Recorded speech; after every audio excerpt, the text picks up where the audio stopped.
ನಾಮದಲ್ಲಿ ನಿಮ್ಮೆಲ್ಲರಿಗೂ ವಂದನೆಗಳು. ವಿಶೇಷವಾದ ದಿನದಲ್ಲಿ ಕರ್ತರ ಕೃಪೆಯಲ್ಲಿ 1000 ದಿನಗಳನ್ನು ಪೂರೈಸಿ 1001ನೇ ದಿನದ ಪ್ರೇಯರ್ಲಿ ನಾವಿದ್ದೀವಿ. ಆಮೆನ್. ಎಷ್ಟು ಖುಷಿಯಾಗಿದ್ದೀರಾ? ಹಲ್ಲೆಲೂಯಾ. ಎಲ್ಲ ದೇವರ ಕೃಪೆಯಿಂದನೇ, ಅವರ ಪ್ರೀತಿ, ಅವರ ಪ್ರಸನ್ನತೆಯಿಂದನೇ ನಾವು ಇದುವರೆಗೆ ಇರುವುದಕ್ಕೆ ಸಾಧ್ಯ. ಅವರನ್ನು ಮಹಿಮೆಪಡಿಸುವವರಾಗಿ ಈ ದಿನದಲ್ಲಿ ಕೂಡ ಈ ವಿಶೇಷವಾದ ಮಿರಕಲ್ ಸರ್ವಿಸ್ ಅಲ್ಲಿ ನಾವು ದೇವರ ಸಮ್ಮುಖದಲ್ಲಿ ಇದ್ದೀವಿ. ಉನ್ನತವಾದ ಅದ್ಭುತಗಳನ್ನ ದೇವರು ನಮ್ಮ ಜೀವನದಲ್ಲಿ ಮಾಡುವವರಾಗಿದ್ದಾರೆ. ಹಲ್ಲೆಲೂಯಾ. ಎಷ್ಟು ಜನಕ್ಕೆ ನಂಬಿಕೆ ಇದೆ ಇವತ್ತು ನಿಮ್ಗೊಂದು ಅದ್ಭುತ ಯೇಸುವಲ್ಲಿ ನಡೆಯುತ್ತೆ? ಹಲ್ಲೆಲೂಯಾ. ಆಮೆನ್. ನಾವೆಲ್ಲ ಪ್ರಾರ್ಥನೆ ಮಾಡಿ ಕುಟುಂಬವನ್ನು ಪ್ರಾರಂಭಿಸೋಣ. ಮಹಾಪುರುಷರಾದ ಕೃಪಾಪೂರ್ಣಾದ ಒಳ್ಳೆಯ ದೇವರೇ, ನಿನ್ನ ದಿವ್ಯ ಪ್ರಸನ್ನತೆ, ಉನ್ನತವಾದ ನಿನ್ನ ಕೃಪೆ ನಮ್ಮ ಮಧ್ಯದಲ್ಲಿ ಬಂದಿರುವುದಕ್ಕಾಗಿಸು. ಕಳೆದ 1000 ದಿನಗಳಲ್ಲಿಯೂ ನಿನ್ನ ಸಮ್ಮುಖದಲ್ಲಿ ಪ್ರತಿನಿತ್ಯವಾಗಿ ಸಭೆಯಾಗಿ ನಾವು ಪ್ರಾರ್ಥಿಸುವುದಕ್ಕೆ ಕೊಟ್ಟ ಕೃಪೆ ಪ್ರಕಾರವಾಗಿ ಇನ್ನು ಮುಂದೆ ಇನ್ನೂ ಹೆಚ್ಚಾಗಿ, ಇನ್ನೂ ನಂಬಿಕೆಯಿಂದ, ಇನ್ನೂ ಪೂರ್ಣವಾದಂತ ಆಸಕ್ತಿಯಿಂದ ಸಭೆಯಾಗಿ ನಿಮ್ಮನ್ನು ಪ್ರಾರ್ಥಿಸುವುದಕ್ಕೆ, ನಿನ್ನ ಮುಖವನ್ನ ಆಸಕ್ತಿಯಿಂದ ಹುಡುಕುವುದಕ್ಕೆ ಕರ್ತನ ಸಹಾಯ ಮಾಡಬೇಕಂತ ಪ್ರಾರ್ಥಿಸ್ತೀನಿ. ವಿಶೇಷವಾಗಿ ಮಿರಕಲ್ ಸರ್ವಿಸಲ್ಲಿ ಪ್ರಾರಂಭದಿಂದ ಅಂತ್ಯದವರೆಗೂ ಪರಿಶುದ್ಧಾತ್ಮರಲ್ಲಿ ಬನ್ನಿ. ಉನ್ನತವಾದ ಕೃಪೆಯಲ್ಲಿ ಒಬ್ಬೊಬ್ಬರ ಹೃದಯಗಳನ್ನ, ಸ್ಥಿತಿಗಳನ್ನ ಅರಿತಿರುವವರಾದ ದೇವರು, ಊಹಿಸಲಾಗದ ಅದ್ಭುತ ಅತಿಶಯಗಳನ್ನ ಎದುರಿನಲ್ಲಿ ನೀವು ಮಾಡುವುದಕ್ಕಾಗಿ ಸ್ತೋತ್ರ ರಾಜ. ಅದ್ಭುತಗಳಲ್ಲಿ ನಡೀಲಿ ಯೇಸುವಿನ ನಾಮದಲ್ಲಿ. ನಿನ್ನ ನಾಮ ಮಾತ್ರ ಮಹಿಮೆ ಪಡಲಿ. ಈ ಕೂಟ ಒಬ್ಬೊಬ್ಬರ ಜೀವಿತದಲ್ಲಿ ಒಂದು ಆಶೀರ್ವಾದವಾದ ಕೂಟವಾಗಿದ್ದು ನಿನ್ನ ನಾಮವನ್ನು ಮಹಿಮೆ ಪಡಿಸಲಿ. ಯೇಸು ಕ್ರಿಸ್ತನ ನಾಮದಲ್ಲಿ ತಂದೆ. ಆಮೆನ್. ಹಲ್ಲೆಲೂಯಾ. ಆಮೆನ್. ನೀವು ಯಾವ ರೀತಿಯಲ್ಲಿ ಆಸಕ್ತಿಯಿಂದ ದೇವರಲ್ಲಿ ಇರ್ತೀರೋ ಅದೇ ರೀತಿಯಲ್ಲಿ ದೇವರು ಕೂಡ ನಿಮ್ಮ ಜೀವಿತಗಳನ್ನು ಆಶೀರ್ವದಿಸುವವರಾಗಿದ್ದಾರೆ. ಹಲ್ಲೆಲೂಯಾ. ಸೊ ಈ ದಿನದಲ್ಲಿ ವಿಶೇಷವಾಗಿ ನಾವೆಲ್ಲ ಒಂದು ಕಾರ್ಯಕ್ಕಾಗಿ ಪ್ರಾರ್ಥನೆ ಮಾಡೋಣ. ಎಲ್ಲರಿಗೂ ಗೊತ್ತಿರುವ ಹಾಗೆ ಕೋವಿಡ್-19 ಎಲ್ಲ ಕಡೆ ಪ್ರಾರ್ಥನೆಗಳು ನಡೀತಾ ಇದೆ. ಆದರೆ ದೇವರ ವಾಕ್ಯ ಹೇಳುತ್ತೆ, ನಂಬಿರೋನು ದೇವರ ಮಹಿಮೆಯನ್ನು ಕಾಣ್ತಾನೆ. ಹಲ್ಲೆಲೂಯಾ. ನಾವು ಲೋಕವನ್ನು ನೋಡಿ ಜೀವಿಸುವವರಲ್ಲ. ಲೋಕದ ವಾತಾವರಣ ನಮ್ಮ ಮೇಲೆ ಆಳ್ವಿಕೆ ಮಾಡೋದಕ್ಕೆ ಅವಕಾಶ ಇಲ್ಲ. ನಾವು ನಂಬಿಕೆ ಇಟ್ಟಿರುವ ದೇವರು ಈ ಲೋಕದಲ್ಲಿರುವ ಎಲ್ಲ ಕಾರ್ಯಗಳನ್ನು ಮೀರಿ ಅವರು ಇಲ್ಲದನ್ನ ಇರುವುದಾಗಿ ಕರೆಯುವವರು, ಸತ್ತವರೊಳಗಿಂದ ಅವರು ಎಬ್ಬಿಸುವವರು, ಅವರ ಎಲ್ಲಾ ಸಮಯಗಳಲ್ಲಿಯೂ ನಮ್ಮ ಜೀವಿತಗಳನ್ನು ಉನ್ನತ ಸ್ಥಿತಿಗೆ ತರುವ ಆ ಉನ್ನತ ಶಕ್ತಿ ಇರುವ ದೇವರಾಗಿದ್ದಾರೆ. ಹಲ್ಲೆಲೂಯಾ. ಎಲ್ಲ ನನ್ನ ಜೊತೆ ಹೇಳಿ, ಈ ಲೋಕದಲ್ಲಿರುವವನಿಗಿಂತ ನನ್ನಲ್ಲಿರುವ ದೇವರು ಅವರು ದೊಡ್ಡವರಾಗಿದ್ದಾರೆ. ಆಮೆನ್. ಹಲ್ಲೆಲೂಯಾ. ನಾವು ಈ ಕಾರ್ಯಕ್ಕಾಗಿ ಪ್ರಾರ್ಥನೆ ಮಾಡೋಣ. ಎಲ್ಲ ಕಾರ್ಯದಲ್ಲಿ ಈ ಒಂದು ಕರೋನಾಯಿಂದ ದೇಶವನ್ನು ಕರ್ತರು ಗುಣಪಡಿಸಬೇಕು. ಶೀಘ್ರವಾಗಿ ಒಂದು ಹೊಸ ಕಾರ್ಯ ದೇವರು ಮಾಡುವವರಾಗಿದ್ದಾರೆ.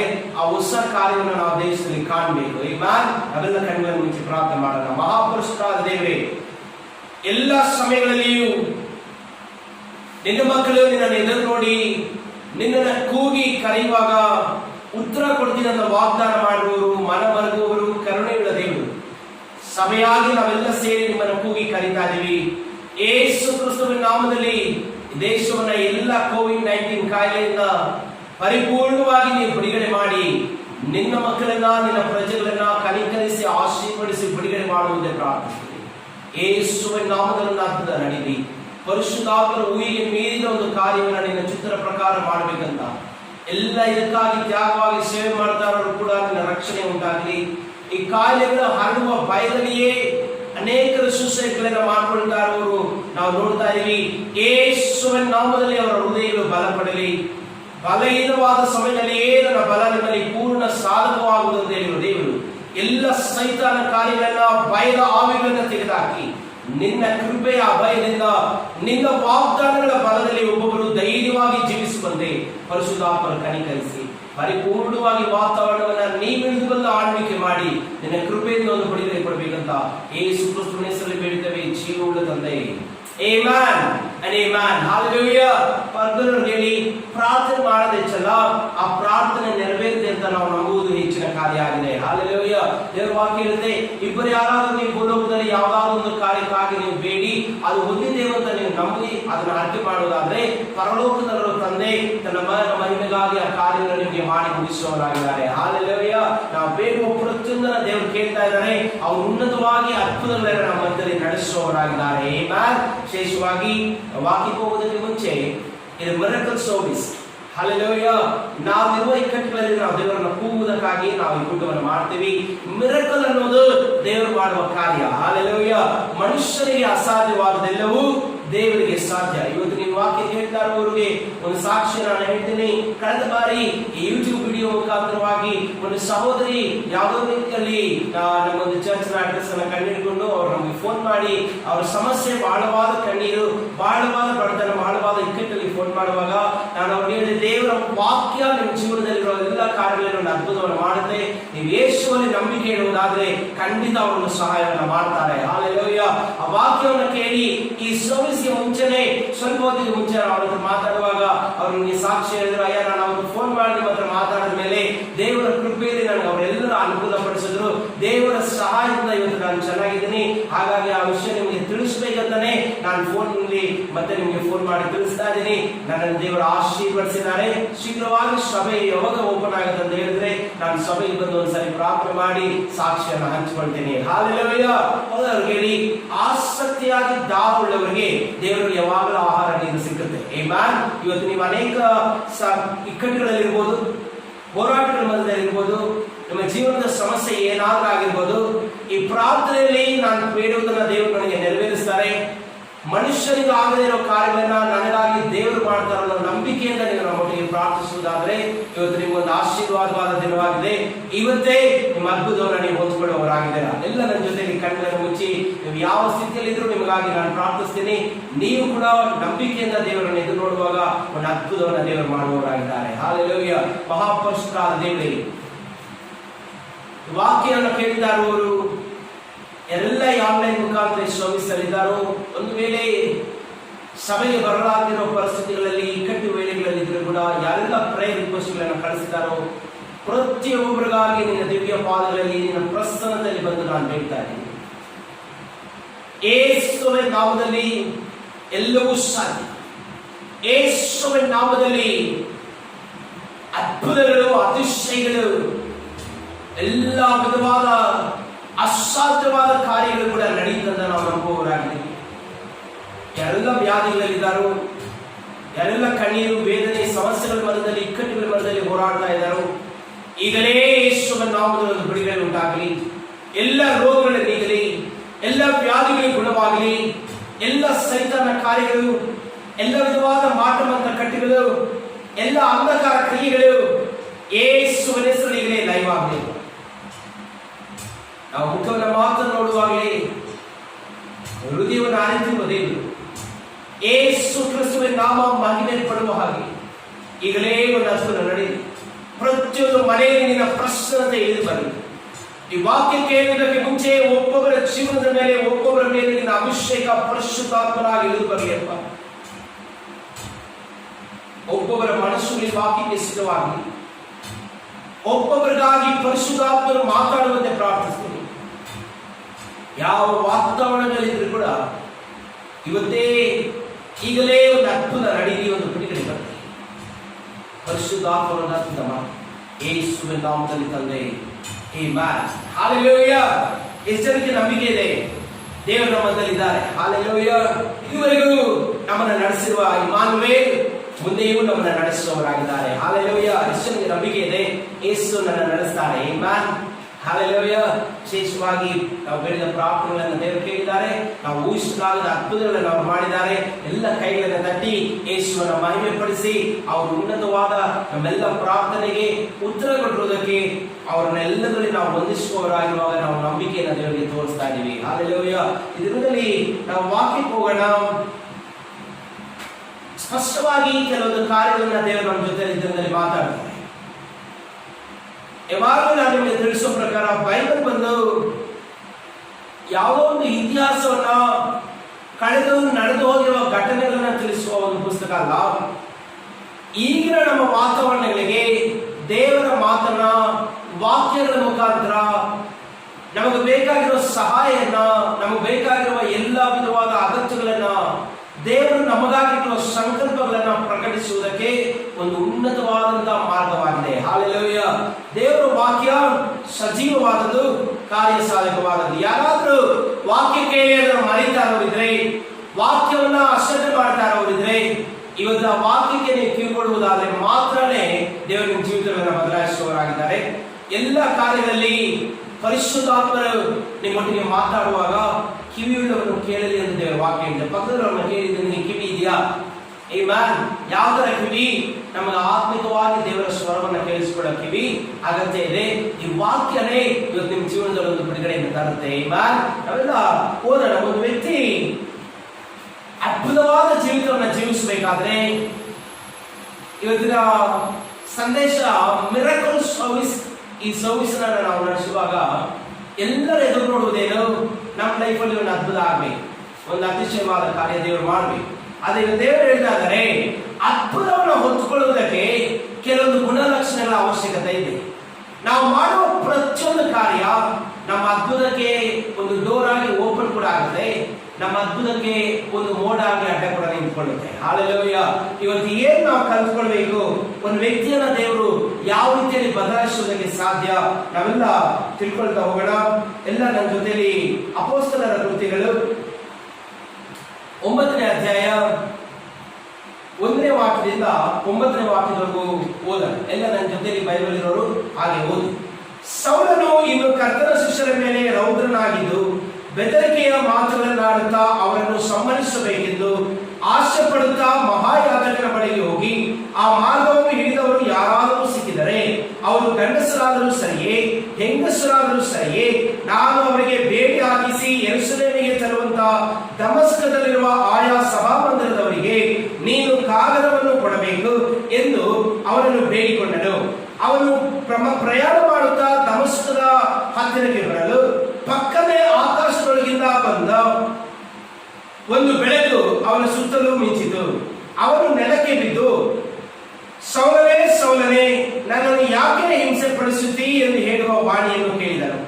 ಅವನು, ಕರ್ತನೇ ನೀನಾರು ಎಂದು ಕೇಳಿದಕ್ಕೆ, ಕರ್ತನು ನೀನು ಹಿಂಸೆ ಪಡಿಸುವ ಯೇಸುವೇ ನಾನು. ನೀನೆಂದು ಊರೊಳಗೆ ಹೋಗು, ನೀನು ಮಾಡಬೇಕಾದದ್ದು ಅಲ್ಲಿ ನಿನಗೆ ತಿಳಿಸಲ್ಪಡುವುದು ಎಂದು ಹೇಳಿದನು. ಅವನ ಜೊತೆಯಲ್ಲಿ ಪ್ರಯಾಣ ಮಾಡುತ್ತಿದ್ದವರು ಧ್ವನಿಯನ್ನು ಮಾತ್ರ ಕೇಳಿ ಯಾರನ್ನು ಕಾಣದೆ ಮೂಕರಂತೆ ನಿಂತರು. ಸೌಲನು ನೆಲದಿಂದ ಎದ್ದು ಕಣ್ಣು ತೆರೆದಾಗ ಏನೂ ಕಾಣಿಸಲಿಲ್ಲ. ಆಗ ಅವರು ಅವನನ್ನು ಕೈ ಹಿಡಿದು ದಮಸ್ಕದೊಳಗೆ ಕರೆದುಕೊಂಡು ಹೋದರು. ಅವನು 3 ದಿವಸ ಕಣ್ಣು ಕಾಣದೆ ಏನು ತಿನ್ನಲಿಲ್ಲ, ಏನು ಕುಡಿಯಲಿಲ್ಲ. ಹಲ್ಲೆಲೂಯಾ. ಇಷ್ಟು ಜನಕ್ಕೆ ದೇವರ ಕೈಯಲ್ಲಿ ಒಂದು ಸಾಧನವಾಗಬೇಕಂತ ಆಸೆ. ನಮ್ಮ ಲೈಫ್ ಒಂದು ಆಶೀರ್ವಾದವಾಗಿ ಬದಲಾಗಬೇಕು. ಬಾಯಲ್ಲಿ ಓದೋ ವಾಕ್ಯಗಳು, ಕಿವಿಯಲ್ಲಿ ಕೇಳಿಸಿಕೊಳ್ಳೋ ವಾಕ್ಯಗಳು, ಅನುಭವದಲ್ಲಿ ನಮ್ಮ ಜೀವನದಲ್ಲಿ ನಾವು ರುಚಿ ನೋಡ್ಬೇಕು. ಹಲ್ಲೆಲೂಯಾ. ಒಂದು ಅದ್ಭುತ ನಮ್ಮ ಲೈಫಲ್ಲಿ ನಡಿಬೇಕು. ಇವತ್ತು ದೇವರು ಹೇಳ್ತಾ ಇದ್ದಾರೆ, ಸೌಲ್ ಬಂದು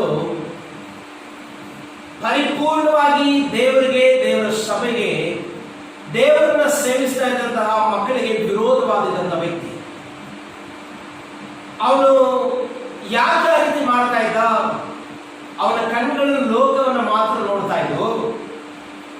ಯೋಚನೆ ಮಾಡಿ, ಅವನು ಸಭೆ ವಿರುದ್ಧವಾಗಿ, ಯೇಸು ಸ್ವಾಮಿಯ ವಿರುದ್ಧವಾಗಿ, ಅವರನ್ನು ನಂಬಿದಂತಹ ಮಕ್ಕಳ ವಿರುದ್ಧವಾಗಿ ಹೋಗುವಾಗಲೆಲ್ಲ ಅನೇಕರು ಅವನಿಗೆ ತಿಳಿಸಿರ್ತಾರೆ, ನೀನು ಮಾಡ್ತಾ ಇರೋದು ತಪ್ಪು. ಒಂದು ವೇಳೆ ಅವ್ರು ಹೋಗುವಾಗ ಅನೇಕರು ಸಾಕ್ಷಿಗಳ ಕೊಟ್ಟಿರ್ತಾರೆ, ನೀನ್ ಯಾಕೆ ಕ್ರಿಸ್ತನ ಹೋಗಿ ಅಂಗೀಕರಿಸಿದೀಯಾ, ಯಾಕೆ ಇವರ ಸಭೆಗಳಲ್ಲಿ ಹೋಗಿ ಸೇರ್ತಾ ಇದೀಯಾ, ಆತರ ಮಾಡೋಗಿದ್ರೆ ನಾವು ಹೊಡೆದಾಡ್ತೀವಿ, ಆತರ ಮಾಡೋಗಿದ್ರೆ ನಿನ್ನ ಶಿಕ್ಷಿಸ್ತೀನಿ ಅಂತ ಪೌಲ್ ಹೇಳುವಾಗ, ಸೌಲ್ ಹೇಳುವಾಗ ಅಲ್ಲಿರೋರು ಸಾಕ್ಷಿ ಕೊಟ್ಟಿರ್ಬೋದು. ನಾನು ಮೊದಲು ಬಡತನದಲ್ಲಿದ್ದೆ, ವ್ಯಾಧಿಯಲ್ಲಿದ್ದೆ, ಸಮಸ್ಯೆಗಳಲ್ಲಿದ್ದೆ, ಪಾಪದಲ್ಲಿದ್ದೆ, ಆದರೆ ನಾನು ಸಭೆಯಲ್ಲಿ ಬಂದು ವಾಕ್ಯ ಕೇಳಿದ ಮುಖಾಂತರವಾಗಿ ಇವತ್ತು ದೇವರು ನನಗೊಂದು ಬಿಡುಗಡೆಯನ್ನು ಕೊಟ್ಟಿದ್ದಾರೆ. ಅದೆಲ್ಲ ವಿಷಯ ಸೌಲಿಗೆ ಗೊತ್ತಾಗ್ತಾ ಇದ್ರೆ ಕೂಡ ಜನ ವಾಕ್ಯದ ಮುಖಾಂತರ ಬಿಡುಗಡೆ ಹೊಂದಿಕೊಳ್ತಾ ಇದ್ದಾರೆ. ಜನ ವಾಕ್ಯದಲ್ಲಿ ಅದ್ಭುತವಾದ ಒಂದು ಉನ್ನತ ಕಾರ್ಯಗಳನ್ನ ಪಡೆದುಕೊಂಡು ಜೀವನದಲ್ಲಿ ಅಭಿವೃದ್ಧಿ ಆಗ್ತಾ ಇದೆ ಅಂತ ಗೊತ್ತಿದ್ರು ಅವರನ್ನು ಒಡೆಯುವವರಾಗಿ ಹಿಂಸಿಸ್ತಾ ಇದ್ದರು ಅನ್ನೋ ಒಂದು ಅಂಶವನ್ನು ನಾವಲ್ಲಿ ನೋಡ್ತೀವಿ. ಅದಕ್ಕೆ ಕಾರಣ ಅವನ ಕಣ್ಗಳು ಆತ್ಮಿಕವಾಗಿ ಮುಚ್ಚಿದ್ವು, ಲೌಕಿಕವಾಗಿ ತೆರೆದಿದ್ವು. ಹಲ್ಲೆಲೂಯಾ. ಇವತ್ತು ಈ ಅಂಶನೆಲ್ಲ ಬರೆದಿಟ್ಕೊಳ್ಳಿ. ಎಲ್ಲಿವರೆಗೂ ನಾವು ಪೂರ್ಣವಾಗಿ ಬದಲಾಗಲ್ಲ, ಅಲ್ಲಿವರೆಗೂ ನಮ್ಮ ಜೀವಿತವನ್ನು ಬದಲಾಯಿಸೋದಕ್ಕೆ ಪರಿಪೂರ್ಣವಾಗಿ ಆಗಲ್ಲ. ಆಮೆನ್. ಒಂದು ದೀಪ ಉರಿತಾ ಇದೆ ಅಂತ ಇಟ್ಕೊಳ್ಳಿ. ಆ ದೀಪನ ಆರೋದ ತಕ್ಷಣ ನಾವು ಅಂಟಿಸ್ತೀವಿ ಅಲ್ವಾ? ಆ ದೀಪ ಮತ್ತೆ ಆರೋಗಬಾರ್ದಂದ್ರೆ ಏನಾಗಬಾರ್ದು? ಗಾಳಿಯಲ್ಲಿ ಬೀಸಬಾರ್ದು. ಗಾಳಿ ಬೀಸ್ತಾನೆ ಇದೆ, ದೀಪ ಆರ್ತಾನೆ ಇದೆ, ನೀವು ಅಂಟಿಸ್ತಾನೆ ಇದ್ದೀರ ಅಂದ್ರೆ ಅದು ಪರಿಪೂರ್ಣವಾಗಿ ಅಂಟು ಉಳಿಯೋದಕ್ಕೆ ಸಾಧ್ಯನಾ? ನಾವು ಮೊದಲು ಮಾಡಬೇಕಾಗಿರೋ ಕಾರ್ಯ ಏನು? ಆ ಗಾಳಿಯ ದೀಪ ಆರುವುದಿರೋ ತರ ಗಾಳಿಯನ್ನು ನಿಲ್ಲಿಸಬೇಕು, ಅಥವಾ ಆ ಗಾಳಿ ದೀಪವನ್ನು ಆರಿಸಿದಾಗ ಅದಕ್ಕೊಂದು ಮರೆ ಮಾಡಿ ಆನಂತರ ಆ ದೀಪವನ್ನು ನಾವು ಅಂಟಿಸಿದ್ರೆ ಅದು ನಿರ್ಮಲವಾಗಿ ನಿರಂತರವಾಗಿ ಉಳಿಯುತ್ತೆ. ಈಗ ಅದ್ಭುತ ನಮಗೆ ಬೇಕು. ಪ್ರತಿದಿನ ನಾವು ಅದ್ಭುತಕ್ಕಾಗಿ ದೇವರನ್ನು ಎದುರು ನೋಡ್ತೀವಿ. ಪ್ರತಿ ವಾರ ಮಿರಕಲ್ ಸರ್ವಿಸಲ್ಲಿ ಅನೇಕ ಸಾಕ್ಷಿಗಳು ಬರ್ತಾ ಇದೆ, ಅನೇಕ ಅದ್ಭುತಗಳು ನಡೀತಾ ಇದೆ, ಅನೇಕರಿಗಾಗಿ ನಾವು ಪ್ರಾರ್ಥಿಸ್ತಾ ಇದೀವಿ. ನೀವು ವಾಕ್ಯ ಕೇಳುವವರು ಅನೇಕರ ಸಾಕ್ಷಿ ಕೊಡುವವರು ಇರ್ಬೋದು, ಆದರೆ ಅದ್ಭುತ ನಡ್ಕೊಂಡವರೆಲ್ಲ, ಅದ್ಭುತ ಹೊಂದ್ಕೊಂಡವರೆಲ್ಲ ಖಂಡಿತವಾಗಲೂ ಸುಖವಾಗಿದ್ದಾರ? ಆ ಅದ್ಭುತದ ಆಶೀರ್ವಾದ ನಿರಂತರವಾಗಿ ಅವ್ರ ಜೀವನದಲ್ಲಿ ಮುಂದುವರಿತಾ ಇದೆಯಾ ಪ್ರಶ್ನೆ ಮಾಡಿಕೊಳ್ಳುವಾಗ 100 ಜನಕ್ಕೆ ಕೆಲವೇ ಜನ ನಮಗೆ ಸಿಗ್ತಾರೆ. ಹಾಲೆಲೂಯ. ಆದರೆ ಇವತ್ತು ಯೇಸು ಸ್ವಾಮಿ ನಮಗೆ ಸ್ಪಷ್ಟವಾಗಿ ಒಂದು ಕಾರ್ಯವನ್ನು ಈ ವಾಕ್ಯದ ಮುಖಾಂತರ ತಿಳಿಸ್ತಾರೆ. ಇವನ ಕಣ್ಣು ಮೊದಲು ಮುಚ್ಚಲ್ಪಡುತ್ತೆ. ಯಾವಾಗ ದೇವರ ಒಂದು ಸಂಬಂಧಕ್ಕೆ ಇವನು ಬಂದೋ, ಯಾವಾಗ ಯೇಸು ಸ್ವಾಮಿ ಜೊತೆಯಲ್ಲಿ ಸರಿಯಾಗಿ ಅವನಿಗೆ ಒಂದು ಎನ್ಕೌಂಟರ್ ಆಯ್ತು, ಒಂದು ನೇರವಾದ ದರ್ಶನವನ್ನು ಪಡೆದನೋ, ಇವಾಗ ದೇವರ ವಾಕ್ಯ ಹೇಳ್ತಾರೆ ಅವನ ಕಣ್ಣೇನಾಯ್ತು? ಮುಚ್ಚಲ್ಪಡ್ತು. 3 ದಿನಗಳ ಕಾಲ ಅವನ ಕಣ್ಣಲ್ಲಿ ಕಾಣದೇ ಇಲ್ಲ. ಅದಕ್ಕಾಗಲೇ ಅನನೀಯನೆಂಬ ಒಬ್ಬ ಶಿಷ್ಯನನ್ನ ದೇವರು ಸಿದ್ಧಪಡಿಸಿದರೆ. ಆತನ ವಾಕ್ಯ ಇರುತ್ತೆ, ಕರ್ತನು ದರ್ಶನದಲ್ಲಿ ಅನನೀಯನೇ ಎಂದು ಅವನನ್ನು ಕರೆಯಲು ಅವನು ಕರ್ತನೇ ಹೋಗಿದ್ದೇನೆ ಅಂದನು. ಕರ್ತನು ಅವನಿಗೆ, ನೀನು ಎದ್ದು ನೆಟ್ಟನೇ ಬೀದಿ ಎಂಬ ಬೀದಿಗೆ ಹೋಗಿ ಯೂದನ ಮನೆಯಲ್ಲಿ ತಾರ್ಸದ ಸೌಲನೆಂಬುವನನ್ನು ವಿಚಾರಿಸು, ಅವನು ಪ್ರಾರ್ಥನೆ ಮಾಡುತ್ತಾನೆ ಮತ್ತು ಅನನೀಯನೆಂಬ ಒಬ್ಬ ಮನುಷ್ಯನು ಒಳಗೆ ಬಂದು ತನಗೆ ತಿರುಗಿ ಕಣ್ಣು ಕಾಣುವಂತೆ ತನ್ನ ಮೇಲೆ ಕೈ ಇಡುವುದನ್ನು ನೋಡಿದ್ದಾನೆ ಎಂದು ಹೇಳಿದನು. ಹಲ್ಲೆಲೂಯ. ಇಲ್ಲಿ ಇಬ್ಬರಿಗೂ ಸ್ಪಷ್ಟವಾಗಿ ದೇವರು ತೋರಿಸಿದ್ದಾರೆ. ಕಣ್ಣುಗಳು ಆತ್ಮಿಕವಾಗಿ ಸೌಲನಿಗೆ ತೆರೆದ ಮೇಲೆ ಸೌಲಾಗಿದ್ದಂತಹ ವ್ಯಕ್ತಿ ಏನಾಗ್ತಾನೆ? ಪೌಲಾಗಿ ಬದಲಾಗ್ತಾನೆ. ಹಲ್ಲೆಲೂಯ. ನಿಮ್ಮ ಜೀವನದಲ್ಲಿ ಆಶೀರ್ವಾದದಲ್ಲಿ ನೀವು ಬೆಳಿಬೇಕಾದ್ರೆ, ದೇವರ ಕೈಯಿಂದ ಪಾತ್ರೆಯಾಗಿ ನೀವು ಬದಲಾಗಬೇಕಾದ್ರೆ, ನಿಮ್ಮ ಕಣ್ಣು ಲೋಕದ ಕಾರ್ಯಗಳಿಗೆ ಮುಚ್ಚಲ್ಪಟ್ಟು ಆತ್ಮಿಕವಾಗಿ ತೆರೆಯಲ್ಪಡಬೇಕು. ಆ ವಾಕ್ಯ ನಾವು ಮುಂದೆ ಹೋಗುವಾಗ ಅಲ್ಲಿ ದೇವರ ವಾಕ್ಯ ಇರುತ್ತಿಲ್ಲ, 17ನೇ ವಾಕ್ಯವನ್ನು ನಾವು ಓದಲು. ಆಗ ಅನನೀಯನು ಹೊರಟು ಆ ಮನೆಯೊಳಗೆ ಹೋಗಿ ಅವನ ಮೇಲೆ ತನ್ನ ಕೈಗಳನ್ನಿಟ್ಟು, ಸಹೋದರನಾದ ಸೌಲನೇ, ನೀನು ಬಂದ ದಾರಿಯಲ್ಲಿ ನಿನಗೆ ಕಾಣಿಸಿಕೊಂಡ ಕರ್ತನಾದ ಯೇಸು ನಿನಗೆ ಕಣ್ಣು ಕಾಣುವಂತೆಯೂ ನೀನು ಪವಿತ್ರಾತ್ಮ ಭರಿತನಾಗುವಂತೆಯೂ ನನ್ನನ್ನು ನಿನ್ನ ಬಳಿಗೆ ಕಳುಹಿಸಿದ್ದಾನೆ ಎಂದು ಹೇಳಿದನು. ಕೂಡಲೇ ಅವನ ಕಣ್ಣುಗಳಿಂದ ಪಾರೆಗಳಂತೆ ಏನೋ ಬಿದ್ದು ಅವನ ಕಣ್ಣು ಕಾಣಿಸಿದವು. ಅವನು ಎದ್ದು ದೀಕ್ಷಾ ಸ್ನಾನ ಮಾಡಿಸಿಕೊಂಡನು. ತರುವಾಯ ಊಟ ಮಾಡಿ ಬಲ ಹೊಂದಿದನು. ಹಲ್ಲೆಲೂಯ. ನಮಗೆ ತುಂಬಾ ಮುಖ್ಯವಾಗಿ ತಿಳ್ಕೋಬೇಕಾಗಿರೋ ಕಾರ್ಯ, ನಾವು ಪರಿಶುದ್ಧಾತ್ಮ ಭರಿತರಾಗಿ ಆತ್ಮಿಕವಾಗಿ ಕಣ್ಣುಗಳು ತೊರೆಯಲ್ಪಟ್ಟವರಾಗಿಲ್ಲ ಅಂದ್ರೆ ನಾವು ದೇವರಲ್ಲಿ ಪರಿಪೂರ್ಣವಾಗಿ ಫಲ ಕೊಡೋದಕ್ಕೆ, ನಮ್ಮ ಜೀವನ ಆಶೀರ್ವಾದವಾಗಿ ಬದಲಾಗುವುದಕ್ಕೆ ಸಾಧ್ಯ ಇಲ್ಲ. ಇವತ್ತು ವಾಕ್ಯ ಕೇಳ್ತಾ ಇರೋರಿಗೆ ಸ್ಪಷ್ಟವಾಗಿ ಒಂದು ಕಾರ್ಯವನ್ನು ದೇವರು ಮಾತಾಡ್ತಾರೆ. ನಾವೆಲ್ಲ ವಾಕ್ಯದಲ್ಲಿ ಅನೇಕ ಕಾರ್ಯಗಳನ್ನು ಕೇಳ್ತೀವಿ. ನಮ್ಮ ಸುತ್ತಮುತ್ತ ಇರೋ ಜನಗಳಲ್ಲಿ ಅನೇಕರನ್ನು ನಾವು ನೋಡ್ತೀವಿ. ನೋಡಿದ ಕೂಡಲೇ ನಾವೇನ್ ಮಾಡ್ಬೋದು? ತಕ್ಷಣ ಬೇರೆಯವ್ರ ತಪ್ಪನ್ನ ನಾವು ಗುರಿತೀವಿ. ಹೌದಾ? ಇಂಥ ವ್ಯಕ್ತಿ ಸರಿ ಇಲ್ಲ. ಒಂದ್ಸರಿ ನೋಡಿದ್ರೆ ಸಾಕು, ಇಂಥ ವ್ಯಕ್ತಿ ಸರಿ ಇಲ್ಲ, ಇಂಥ ವ್ಯಕ್ತಿಯಲ್ಲಿ ಇಂಥ ಗುಣ ಸರಿ ಇಲ್ಲ, ಇಂಥ ವ್ಯಕ್ತಿಯಲ್ಲಿ ಈ ತರ ಕಾರ್ಯ ಸರಿ ಇಲ್ಲ, ನಮಗೆ ಗೊತ್ತಾಗ್ತದೆ. ಆದ್ರೆ ಎಲ್ಲಿ ನಾವು ಫೇಲ್ ಆಗ್ತಾ ಇದೀವಿ ನಮಗ್ ಗೊತ್ತಾಗ್ತಾ ಇಲ್ಲ. ನಾವೆಂತವ್ರು ನಾವು ಮಾಡ್ತಾ ಇರೋದ್ರಲ್ಲಿ ತಪ್ಪೇನ ಅಂದ್ರೆ ಇದೆಯಾ? ಯೋಚನೆ ಮಾಡಿ. ದೇವರನ್ನು ಅದ್ಭುತ ಮಾಡಿದ್ಮೇಲೆ ಮತ್ತೆ ನೀವಿನ್ನು ಅದೇ ರೀತಿಯ ಹಳೆ ಸ್ವಭಾವ, ಹಳೆ ಜೀವನಗಳಲ್ಲಿ ಇರುವುದಾದ್ರೆ ಅದ್ಭುತ ವ್ಯರ್ಥ. ಆ ದೇವರು ಮಾಡಿದ ಸಹಾಯ ನಿಮಗೆ ವ್ಯರ್ಥ. ಎಲ್ಲ ನನ್ನ ಜೊತೆ ಬೈಬಲ್ ಓದಿ. ಎಲ್ಲ ರೋಮಾಪುರದವರು 2ನೇ ಅಧ್ಯಾಯ ನಾವು ತೆಗೆಯೋಣ. ಎಲ್ಲ ಬೈಬಲ್ ಇರೋರು ನನ್ನ ಜೊತೆಯಲ್ಲಿ ರೋಮಾಪುರದವರು 2ನೇ ಅಧ್ಯಾಯ ತೆಗೆದು ನಾವು ಓದೋಣ. ಮೊದಲ ವಾಕ್ಯ ಹೇಳ್ತಾ ಇದೆ, ಆದ್ದರಿಂದ ಎಲೆ ಮನುಷ್ಯರೇ, ಮತ್ತೊಬ್ಬರಲ್ಲಿ ದೋಷವೆಣಿಸುವ ನೀನು ಯಾವನಾದರೂ ಸರಿಯೇ, ಉತ್ತರ ಹೇಳುವುದಕ್ಕೆ ನಿನಗೆ ಮಾರ್ಗವಿಲ್ಲ. ಹೇಗೆಂದರೆ ಮತ್ತೊಬ್ಬರಲ್ಲಿ ದೋಷವೆನಿಸುವುದರಿಂದ ನಿನ್ನನ್ನು ನೀನೇ ದೋಷಿ ಎಂದು ತೀರ್ಪು ಮಾಡಿಕೊಂಡಾಗಾಯಿತು. ಹಲ್ಲೆಲೂಯಾ.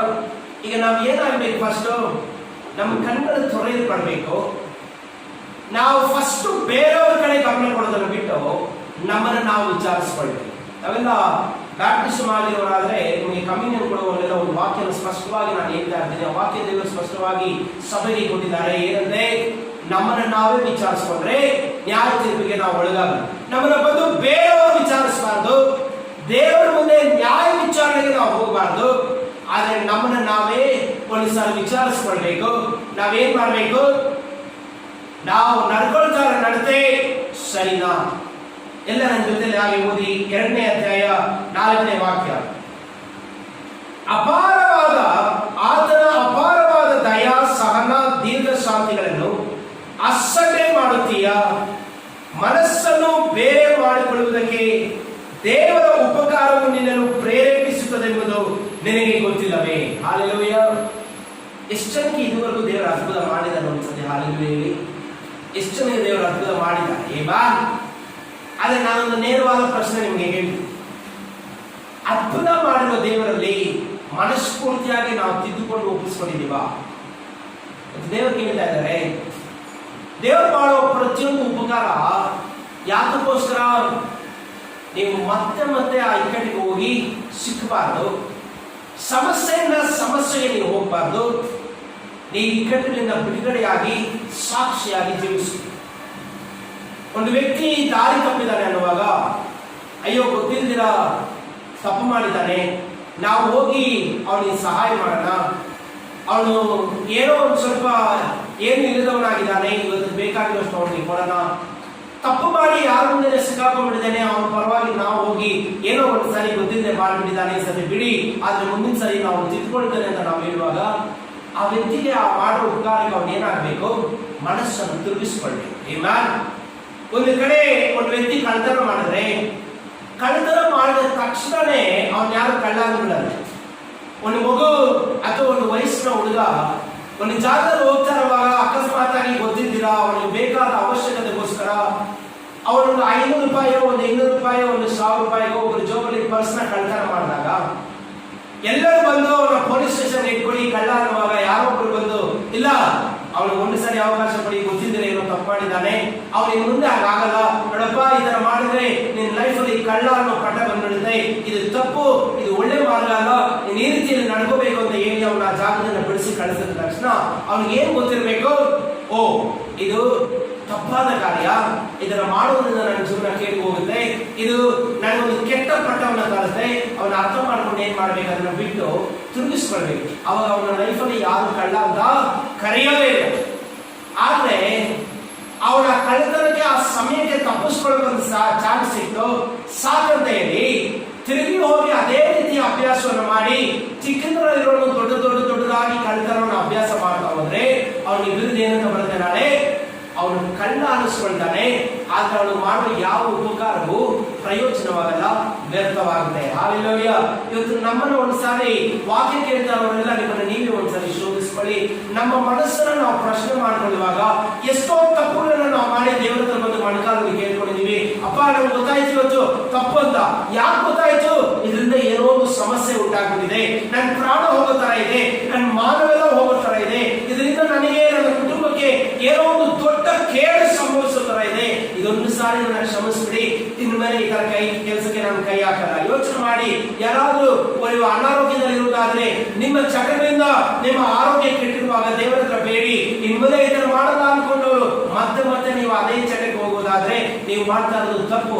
ನೀವು ಒಂದು ಸರಿ ಸಾಲ ಮಾಡಿ ಆದ್ರೆ ದೇವರು ತೀರಿಸೋದಕ್ಕೆ ವ್ಯವಸ್ಥೆ ಮಾಡ್ಬೇಕು ಅನ್ಕೊಳ್ಳುವಾಗಲೇ ಅಯ್ಯೋ ನನಗೆ ಸಾಲ ತೀರಕ್ಕೆ ಮನಸ್ಸೇ ಇಲ್ಲ, ನಾನು ಚೆನ್ನಾಗಿದ್ರೆ ಸಾಕು, ಸಾಲ ತೀರಿದ್ರೆ ತೀರ್ಲಿ, ಇಲ್ಲಾಂದ್ರೆ ನೋಡ್ಕೊಳ್ಳೋಣ ಏನಾಗುತ್ತೋ ನಮ್ಮ ಮೈಮರಿ ಹೋಗುತ್ತೆ ನಿಮ್ಗಿದ್ರೆ, ಅಥವಾ ನಾನು ಇನ್ನೊಂದ್ಸರಿ ಎಲ್ಲಾದ್ರೂ ಚಾನ್ಸ್ ಸಿಗುತ್ತಾ ಇನ್ನೊಂದ್ ಸ್ವಲ್ಪ ಸಾಲ ಮಾಡಿ ಸದ್ಯಕ್ಕೆ ನನ್ನ ಮನೆ ಪರಿಸ್ಥಿತಿ ಕೆಡದಿದ್ರೆ ಸಾಕು, ಒಳ್ಳೆ ಊಟ ಮಾಡಿ ಒಳ್ಳೆ ಬಟ್ಟೆ ಹಾಕೊಂಡು ಚೆನ್ನಾಗಿ ಓಡಾಡ್ಕೊಂಡಿದ್ರೆ ಸಾಕಂತ ನೀವು ಯಾವಾರುವುದಾದ್ರೆ ನೀವು ಮಾಡ್ತಾ ಇರೋದು ತಪ್ಪು. ನಿಮ್ಮ ಜೀವನದಲ್ಲಿ ಒಂದು ಸಾರಿ ತಪ್ಪು ಮಾಡಿ ಎಲ್ಲಿದ ಕಾರಣ ಮತ್ತೆ ಮತ್ತೆ ನೀವು ಎಡುವವರಾಗಿದ್ರೆ ದೇವರು ನೀವು ಮಾಡುವ ಅದ್ಭುತಗಳು ವ್ಯರ್ಥ, ನಿಮಗೆ ಮಾಡುವ ಉಪಕಾರ ವ್ಯರ್ಥ. ಅದಕ್ಕೆ ಅರ್ಥ ಏನು? ಯಾಕೆ ದೇವರು ನಿಮಗೆ ಸಹಾಯ ಮಾಡ್ತಾ ಇದ್ದಾರೆ?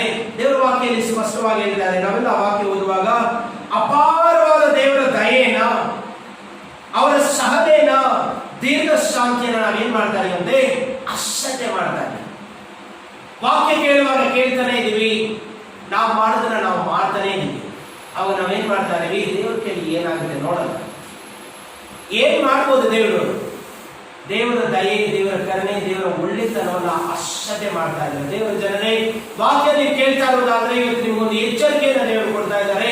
ದೇವರು ಕೈಲಾಗದಿರ ಶಿಕ್ಷಿಸಿರೋ ಸುಮ್ಮನೆ ಇಲ್ಲ, ಅಥವಾ ಅವರು ಯಾವುದೋ ಕಾಲದಲ್ಲಿ ನೀವು ಮಾಡ್ತಿರೋ ತಪ್ಪನ್ನ ಸಪೋರ್ಟ್ ಮಾಡ್ತಾ ಇಲ್ಲ. ಆದ್ರೆ ನಿಮ್ಮನ್ನು ಯಾವ್ದಾದ್ರು ಮಾಡಿ ತಿದ್ದಬೇಕು, ಸಿಕ್ಕಾಕೊಂಡು ಇಕ್ಕಟ್ಟಿನ ಹೊರತರಬೇಕು, ನಿಮ್ಗೊಂದು ಅದ್ಭುತವಾದ ಜೀವಿತವನ್ನು ಕೊಡ್ಬೇಕಂತ ಇದುವರೆಗೂ ಅವರು ಉಪಕಾರ ಮಾಡ್ತಾ ಬಂದಿದ್ದಾರೆ. ಇವತ್ತು ಆ ಉಪಕಾರಕ್ಕೆ ಅವರು ಕೇಳ್ತಾ ಇರುವಂತ ವಾಪಸ್ಸಾದ ಉತ್ತರ ಏನು? ಆ ಉಪಕಾರಕ್ಕೆ ಪ್ರತ್ಯುಪಕಾರ ಏನಂದ್ರೆ ನೀವು ಮನಸ್ಸನ್ನ ತಿರುಗಿಸ್ಕೊಳ್ಬೇಕು. ಹಾಲೆಲೂಯಾ. ಇವತ್ತು ದೇವರ ವಾಕ್ಯ ಹೇಳ್ತಾ ಇದೆ, ಇಷ್ಟು ದಿನ ನೀವೇನ್ ಮಾಡ್ತಾ ಇದ್ದೀರಾ? ಅಶ್ರದ್ಧೆ ಮಾಡುತ್ತೀಯಾ? ಮನಸ್ಸನ್ನು ಬೇರೆ ಮಾಡಿಕೊಳ್ಳುವುದಕ್ಕೆ ದೇವರ ಉಪಕಾರವು ನಿನ್ನನ್ನು ಪ್ರೇರೇಪಿಸುತ್ತದೆ ಎಂಬುದು ನಿನಗೆ ಗೊತ್ತಿಲ್ಲವೇ? ಹಾಲೆಲೂಯಾ. ಎಲ್ಲರೂ ನಿಮ್ಮನ್ನ ಒಂದು ವೇಳೆ ನೆನೆಸ್ಕೊಳ್ಳಿ, ನೀವೊಂದು ತಪ್ಪು ಮಾಡಿ ಇಕ್ಕಟ್ಟಲ್ಲಿ ಸಿಕ್ಕಾಕೊಂಡಿದ್ದ ದಿನಗಳಲ್ಲಿ ಎಲ್ಲರೂ ನಿಮ್ಮನ್ನು ಅವಮಾನ ಮಾಡಿ ಜನರೇ ಸರಿಯಿಲ್ಲ ಅವರ ಮನೆಗೆ ಸೇರಿಸ್ತಾರೆ. ಇವ್ರ ಜೊತೆ ಜಾಸ್ತಿ ಮಾತಾಡಿ ಸಂಬಂಧ ಇಟ್ಕೊಂಡ್ರೆ ಇವರು ನಮ್ಮನ್ನ ಕೂಡ ಏನೋ ಒಂದು ಕಾಲದಲ್ಲಿ ಸಿಕ್ಕಿಸ್ಬಿಡ್ತಾರೆ. ಇವ್ರ ಸಹವಾಸ ನಮಗೆ ಯಾಕೆ ಅಂದುಕೊಂಡು ನಿಮ್ಮನ್ನು ಬಿಟ್ಟು ಹೋಗದ ಹೃದಯದಲ್ಲಿ ಯೇಸು ನಿಮ್ಮನ್ನು ಹುಡ್ಕೊಂಡು ಬಂದ. ನಿಮ್ಮ ಕಾಯಿಲೆ ಭಯಂಕರವಾಗಿ ನಿಮ್ಮ ಮನೆಯವರು ಕೂಡ ನಿಮ್ಮನ್ನು ಅಸಡ್ಡೆ ಮಾಡಿ ನಿಮ್ಮನ್ನ ಬೇಡ ಬೇಡ ಅಂತ ತಿರಸ್ಕಾರ ಮಾಡುವ ಪರಿಸ್ಥಿತಿಗಳಲ್ಲಿರುವಾಗ ದೇವರು ನಿಮ್ಮನ್ನ ಒಂದು ವೇಳೆ ಹುಡುಕಿ ಕೇಳಿ ಕಾಪಾಡಿಲ್ಲ ಅಂದ್ರೆ ಇವತ್ತು ನಾವು ಒಂದು ಕೆಲವರು ಇರ್ತಾನೆ ಇರಲಿಲ್ಲ. ಆದ್ರೆ ಅಷ್ಟೆಲ್ಲ ಉಪಕಾರ ಮಾಡುವ ದೇವರ ದಯೆಯನ್ನು ನಾವೇನ್ ಮಾಡಬಾರ್ದು? ಅಶ್ರದ್ಧೆ ಮಾಡಬಾರ್ದು.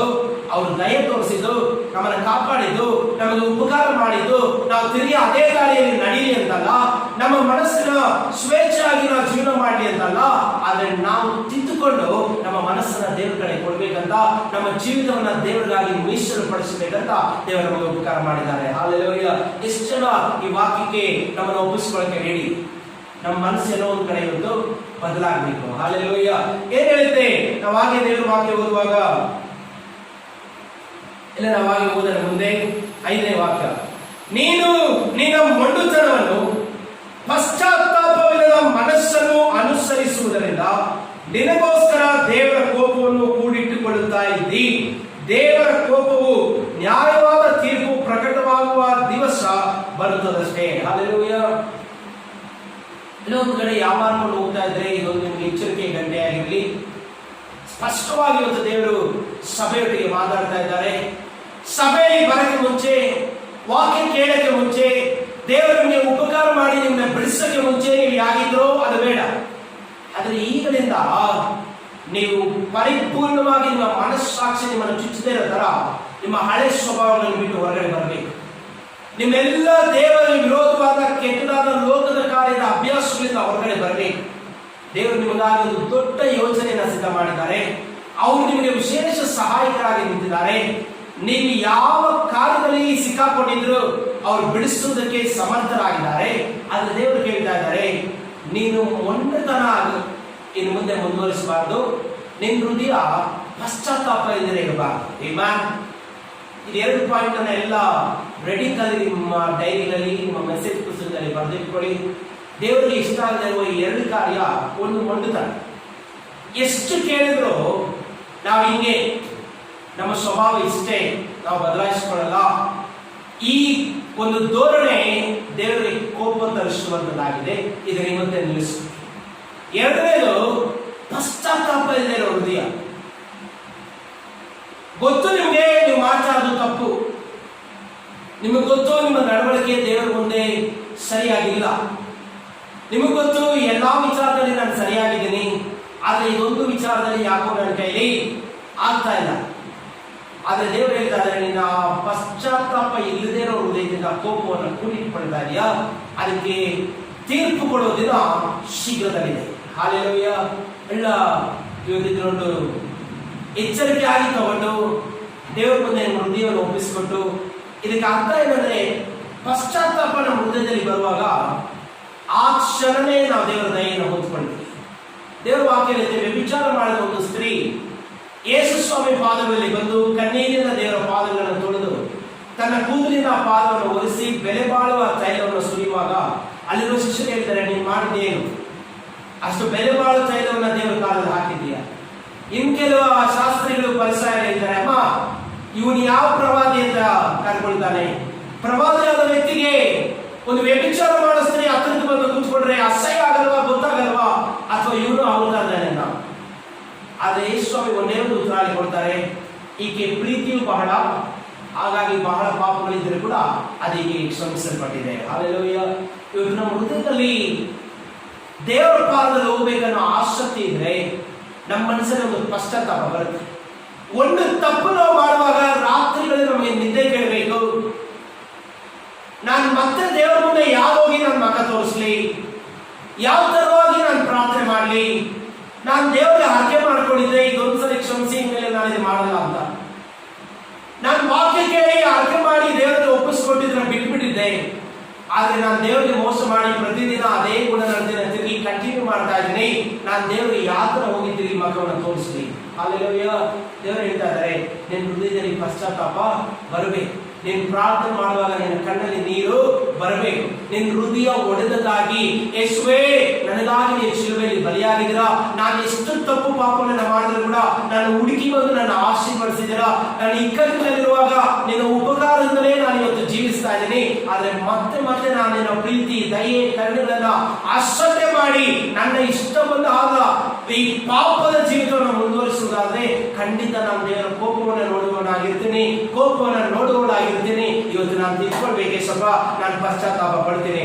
ನಾನು ಪಟ್ಟ ದೇವರ ವಾಕ್ಯದ ಯೆಶಾಯ ಪ್ರವಾದನೆ ಗ್ರಂಥ 53ನೇ ಅಧ್ಯಾಯದಲ್ಲಿ, ನಿಮ್ಮ ದ್ರೋಹಗಳ ನಿಮಿತ್ತವೇ ಆತನು ಬಲಿಯಾಗಿದ್ದಾನೆ, ನಿಮ್ಮ ಬೇರೆಗಳನ್ನ ಆತನು ಹೊಚ್ಚಿಕೊಂಡಿದ್ದಾನೆ, ನೀವು ಮಾಡಿದ ಪಾಪಗಳ ನಿಮಿತ್ತ ಆತನ ಅವಮಾನಿಸಲ್ಪಟ್ಟಿದ್ದಾನೆ, ಮುಖಕ್ಕೆ ಉಗುಳಿಸಿಕೊಂಡಿದ್ದಾನೆ, ನಮ್ಮ ದ್ರೋಹಗಳ ದೆಸೆಯಿಂದ ಆತನಿಗೆ ಗಾಯವಾಯಿತು. ಹಲ್ಲೆಲೂಯಾ. ಯೋಚನೆ ಮಾಡಿ, ಇವತ್ತು ದೇವರು ಸ್ಪಷ್ಟವಾಗಿ ಹೇಳ್ತಾ ಇದ್ದಾರೆ, ನಾನು ನಿನಗೆ ಪದೇ ಪದೇ ಉಪಕಾರ ಮಾಡ್ತಾ ಇದ್ದೀನಿ, ನಿನ್ನ ಜೀವನದ ಇಕ್ಕಟ್ಟಿನಿಂದ ನಾನು ಬಿಡಿಸ್ತಾ ಇದ್ದೀನಿ. ಆದ್ರೆ ಅದನ್ನ ನೀನು ಅದನ್ನ ಯಾವಾಗಲೂ ಸೀರಿಯಸ್ ಆಗಿ ತಗೊಳ್ತೀರಾ, ಅದನ್ನ ದೇವರ ದಯೆಯನ್ನ ಗೌರವಿಸ್ತೀರಾ, ಏನ್ ಪರವಾಗಿಲ್ಲ, ನಾನು ಇನ್ನೊಂದು ಸಾರಿ ತಪ್ಪು ಮಾಡಿದ್ರು ಕೂಡ ಯಾವುದೋ ಒಂದು ತಪ್ಪಿಸ್ಕೊಳ್ಳೋ ಅವಕಾಶ ಸಿಗುತ್ತೆ ಅನ್ನುವ ಧೋರಣೆಯಲ್ಲಿ ದೇವರ ದಯೆಯನ್ನ ನೀವೇನ್ ಮಾಡ್ತಾ ಇದ್ದಂತೆ ಅಶ್ರದ್ಧೆ ಮಾಡ್ತಾ ಇದ್ದಾರಂತೆ. ಹಲ್ಲೆಲೂಯಾ. ಸಭೆಗಾಗಿ ದೇವರು ಅನೇಕ ಕಾರ್ಯಗಳನ್ನು ಯೋಚನೆ ಮಾಡಿಟ್ಟಿದ್ದಾರೆ. ನಿಮ್ಮ ಜೀವಿತಗಳನ್ನ ಸಾಕ್ಷಿಯಾಗಿ ರೂಪಿಸುವುದಕ್ಕೆ ದೇವರು ಪ್ರಿಯವುಳ್ಳವರಾಗಿದ್ದಾರೆ. ಆದರೆ ನಿಮ್ಮ ಮನಸ್ಸು ಇವತ್ತು, ನಿಮ್ಮ ಹೃದಯ ದೇವರ ಮುಂದೆ ಪಶ್ಚಾತ್ತಾಪ ಪಡಬೇಕು. ದೇವರೇ, ನಾನು ಮಾಡಿದ ತಪ್ಪಿಗಾಗಿ ನನ್ನ ಕ್ಷಮಿಸು. ಯೇಸುವೇ, ನಾನು ಯಾರಿಗೂ ಗೊತ್ತಿಲ್ಲ ಅನ್ಕೊಂಡು ಒಳಗೆ ನನ್ನ ಪಾಪಗಳಲ್ಲಿ ನಾನು ಹೆಮ್ಮೆಯಿಂದ ಜೀವಿಸ್ತಾ ಇದ್ದೀನಿ ಅನ್ಕೊಳ್ಳೋದಾದ್ರೆ, ದೇವರ ಮಕ್ಕಳೇ, ನೀವು ದೇವರ ಕೋಪವನ್ನ ಹತ್ತಿರಕ್ಕೆ ಕರೀತಾ ಇದ್ದೀರಾ. ನಿಮಗೆ ತೀರ್ಪಾಗುವ ದಿನ ಶೀಘ್ರದಲ್ಲಿದೆ. ಆದ್ರೆ ಇವತ್ತೇ ನಿಮ್ಮ ಹೃದಯ ಪಶ್ಚಾತ್ತಾಪ ಪಟ್ಟು ಮೊಂಡತನದಲ್ಲಿ ಮೇಲೆ ಜೀವಿಸಲ್ಲ, ವಾಕ್ಯ ಕೇಳಲು ಮರೆಸಿಕೊಂಡು ನಾನು ಇನ್ ಮುಂದೆ ಹೀಗೇನು ಜೀವನ ಮಾಡೋದು, ಕೇಳುವ ನಿಮಿಷ ನಾನು ದೇವರ ಮಗಳು, ಕೇಳಿದ ಮೇಲೆ ನನಗೆ ಅದಕ್ಕೆ ಸಂಬಂಧ ಇಲ್ಲ ಅಂತ ದೇವರ ಮಕ್ಕಳು ನೀವು ಯಾರನ್ನ ಇದ್ರೆ ಅದನ್ನ ಪ್ರಶ್ನೆ ಮಾಡೋದಕ್ಕೆ ದೇವರು ಇವತ್ತು ಮುಂದೆ ನಿಂತಿದ್ದಾರೆ. ತೀರ್ಮಾನ ಮಾಡಿ, ಇನ್ನೂ ಮೊಂಡಾಗಿ ಮುಂದುವರಿಬೇಕಾ, ಅಥವಾ ಇನ್ನು ಮುಂದೆ ದೇವರ ಆಜ್ಞೆಗಳಿಗೆ ವಿಧೇಯರಾಗಿ ನಡೆದು ತಿದ್ದುಕೊಂಡು ಮನಸ್ಸನ್ನ ದೇವರ ಕಡೆಯಲ್ಲಿ ಕೊಡಬೇಕಾ? ಹಲ್ಲೆಲೂಯಾ. ಇವತ್ತು ಕೊನೆಯ ವಾಕ್ಯ ಓದಿ ನಾವೆಲ್ಲ ಪ್ರಾರ್ಥನೆ ಮಾಡೋಣ. ಎಲ್ಲ ನನ್ನ ಜೊತೆಯಲ್ಲಿ 6ರಿಂದ ನೀವು ಓದುವಾಗ 10ರವರೆಗೂ ನಾವು ಓದೋಣ. ಆತನು ಪ್ರತಿಯೊಬ್ಬನಿಗೆ ಅವನವನ ಕೃತ್ಯಗಳಿಗೆ ತಕ್ಕ ಪ್ರತಿಫಲವನ್ನು ಕೊಡುವನು. ಯಾರು ಪ್ರಭಾವ, ಮಾನ, ನಿರ್ಣಯತ್ವಗಳನ್ನು ಹೊಂದಬೇಕೆಂದು ಒಳ್ಳೆಯದನ್ನು ಬೇಸರಗೊಳ್ಳದೆ ಮಾಡುತ್ತಾರೋ ಅವರಿಗೆ ನಿತ್ಯ ಜೀವವನ್ನು ಕೊಡುವನು. ಯಾರು ಸ್ವೇಚ್ಛೆಯುಳ್ಳವರಾಗಿ ಸತ್ಯವನ್ನು ಅನುಸರಿಸದೆ ಅನ್ಯಾಯವನ್ನು ಅನುಸರಿಸುತ್ತಾರೋ ಅವರಿಗೆ ಕೋಪ, ರೌದ್ರಗಳು ಬರುವವು. ಇನ್ನೊಂದು ಕಡೆ ನಾವು ಧರ್ಮೋಪದೇಶ ಕಾಂಡದಲ್ಲಿ ನೋಡುವಾಗ ದೇವರು ಸ್ಪಷ್ಟವಾಗಿ ಹೇಳ್ತಾರೆ, ನಿಮ್ಮ ಮುಂದೆಯೇ ಆಶೀರ್ವಾದವನ್ನು, ನಿಮ್ಮ ಮುಂದೆಯೇ ಶಾಪವನ್ನು ಇಟ್ಟಿದ್ದೀನಿ, ನಿಮಗೆ ಬೇಕಾಗುವುದನ್ನು ನೀವು ಆಯ್ಕೆ ಮಾಡಿಕೊಳ್ಳಿ. ಹಲ್ಲೆಲೂಯಾ. ಇದು ಸ್ಪಷ್ಟವಾಗಿ ದೇವರು ಹೇಳ್ತಾ ಇದ್ದಾರೆ, ನಾನು ನಿಮ್ಮನ್ನು ಎಷ್ಟು ಉಪಕಾರ ಮಾಡಿ ಕಾಪಾಡಬೇಕು ಅನ್ಕೊಂಡ್ರು ಕೂಡ ನಿಮ್ಮ ಗುಣನಡತೆಗಳೇ, ನೀವು ಮಾಡ್ತಾ ಇರುವ ಕೆಲಸಗಳೇ ನಿಮಗೆ ಅಡ್ಡಗೋಡೆಯಾಗಿ ನಿಂತು ನಿಮ್ಮನ್ನ ಕೋಪಕ್ಕೆ ಗುರಿ ಮಾಡ್ತಾ ಇದೆ. ಇವತ್ತು ನೀವು ಮನಸ್ಸು ಮಾರಿಸಿಕೊಂಡಿಲ್ಲ ಅನ್ನೋ ಪಕ್ಷದಲ್ಲಿ ಇವತ್ತಿನಿಂದ ನೀವು ಮಾಡುವ ಕಾರ್ಯಗಳ ಪ್ರತಿಫಲ ನಿಮಗೆ ಕೊಡುವ ದಿನ ಶೀಘ್ರವಾಗಿ ಬಂದಿದೆ. ಇವತ್ತವರೆಗೂ ನೀವೇನ್ ಮಾಡಿದಿರೋ ಅದರ ಲೆಕ್ಕವನ್ನು ದೇವರು ಕೇಳಿಲ್ಲ. ಆದ್ರೆ ಇವತ್ತು ದೇವರು ಸ್ಪಷ್ಟವಾಗಿ ಹೇಳ್ತಾ ಇದ್ದಾರೆ, ಇನ್ನೂ ಸಹಿಸುವುದಕ್ಕೆ ಸಾಧ್ಯ ಇಲ್ಲ.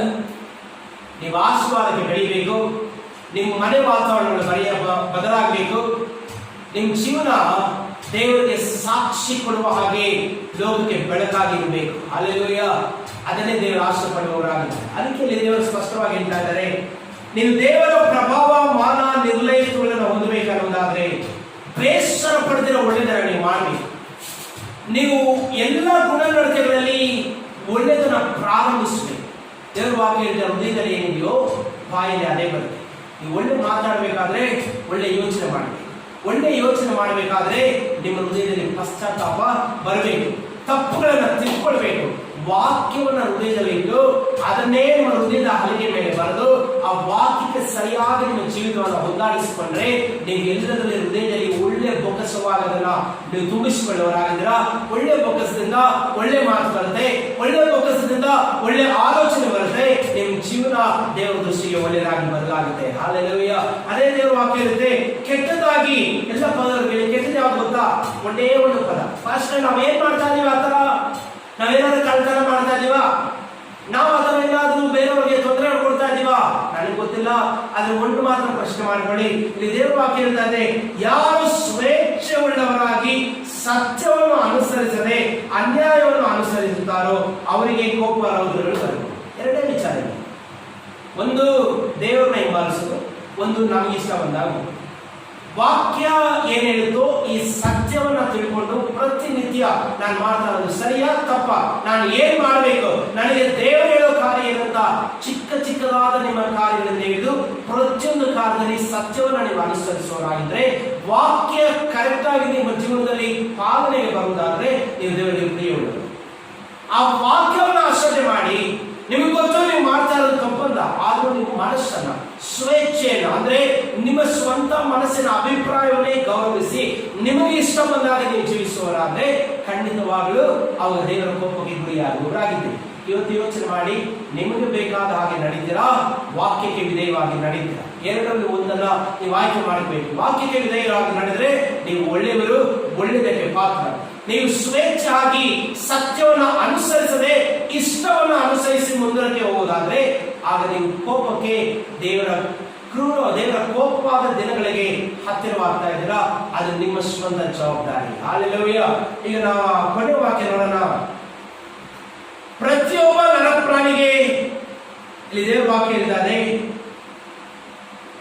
ಕೆಟ್ಟದ್ದನ್ನು ನಡೆಸುವ ಪ್ರತಿಯೊಬ್ಬ ನರಪ್ರಾಣಿಗೆ ಕಷ್ಟವೂ ಸಂಕಟವೂ ಬರುವವು. ಯಹೂದ್ಯರಿಗೆ ಮೊದಲು, ಅನಂತರ ಗ್ರೀಕರಿಗೆ ಸಹ. ಆದರೆ ಒಳ್ಳೆಯದನ್ನು ನಡೆಸುವ ಪ್ರತಿಯೊಬ್ಬರಿಗೆ ಪ್ರಭಾವವು, ಮಾನವೂ, ಮನಃಶಾಂತಿಯೂ ಉಂಟಾಗುವು. ಯಹೂದ್ಯರಿಗೆ ಮೊದಲು, ಅನಂತರ ಗ್ರೀಕರಿಗೆ ಸಹ. ದೇವರಿಗೆ ಪಕ್ಷಪಾತವಿಲ್ಲ. ಹಲ್ಲೆಲೂಯಾ.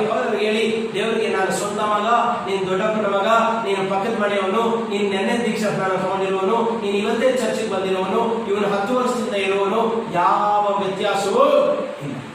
ಅವರು ನನಗೆ ಆಗೋ, ನಿಮಗೂ ಹಾಗೆ, ನಮಗೆ ಆಗೋ, ಪ್ರಪಂಚದಲ್ಲಿರೋ ಪ್ರತಿ ವ್ಯಕ್ತಿಗೂ ಅವರು ದೇವರಾಗಿದ್ದಾರೆ. ಅವರಲ್ಲಿ ಪಕ್ಷಪಾತ ಇಲ್ಲ.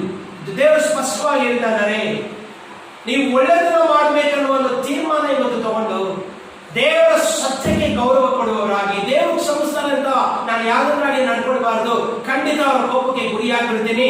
ಇವತ್ತು ನಾನು ದೇವರಿಗೆ ಭಯಪಡ್ತೀನಿ.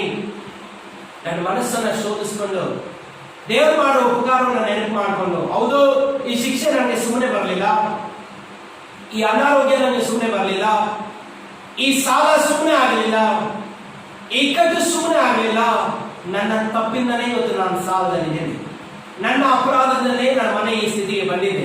ಆದ್ರೆ ಇವತ್ತು ನಾನು ಹಂಗೆ ಮುಂದುವರಿಯಲ್ಲ, ನಾನು ತಿದ್ದುಕೊಂಡು ದೇವರ ಕರಗಳಲ್ಲಿ ಒಪ್ಪಿಸಿ ನನ್ನ ಮನಸ್ಸಿಗೆ ಸ್ವೇಚ್ಛಾಗಿ ನಾನು ನಡ್ಕೊಳ್ಳಲ್ಲ, ನಾನು ದೇವರ ವಾಕ್ಯಕ್ಕೆ ವಿಧೇಯವಾಗಿ ನಡ್ಕೊಳ್ತೀನಿ.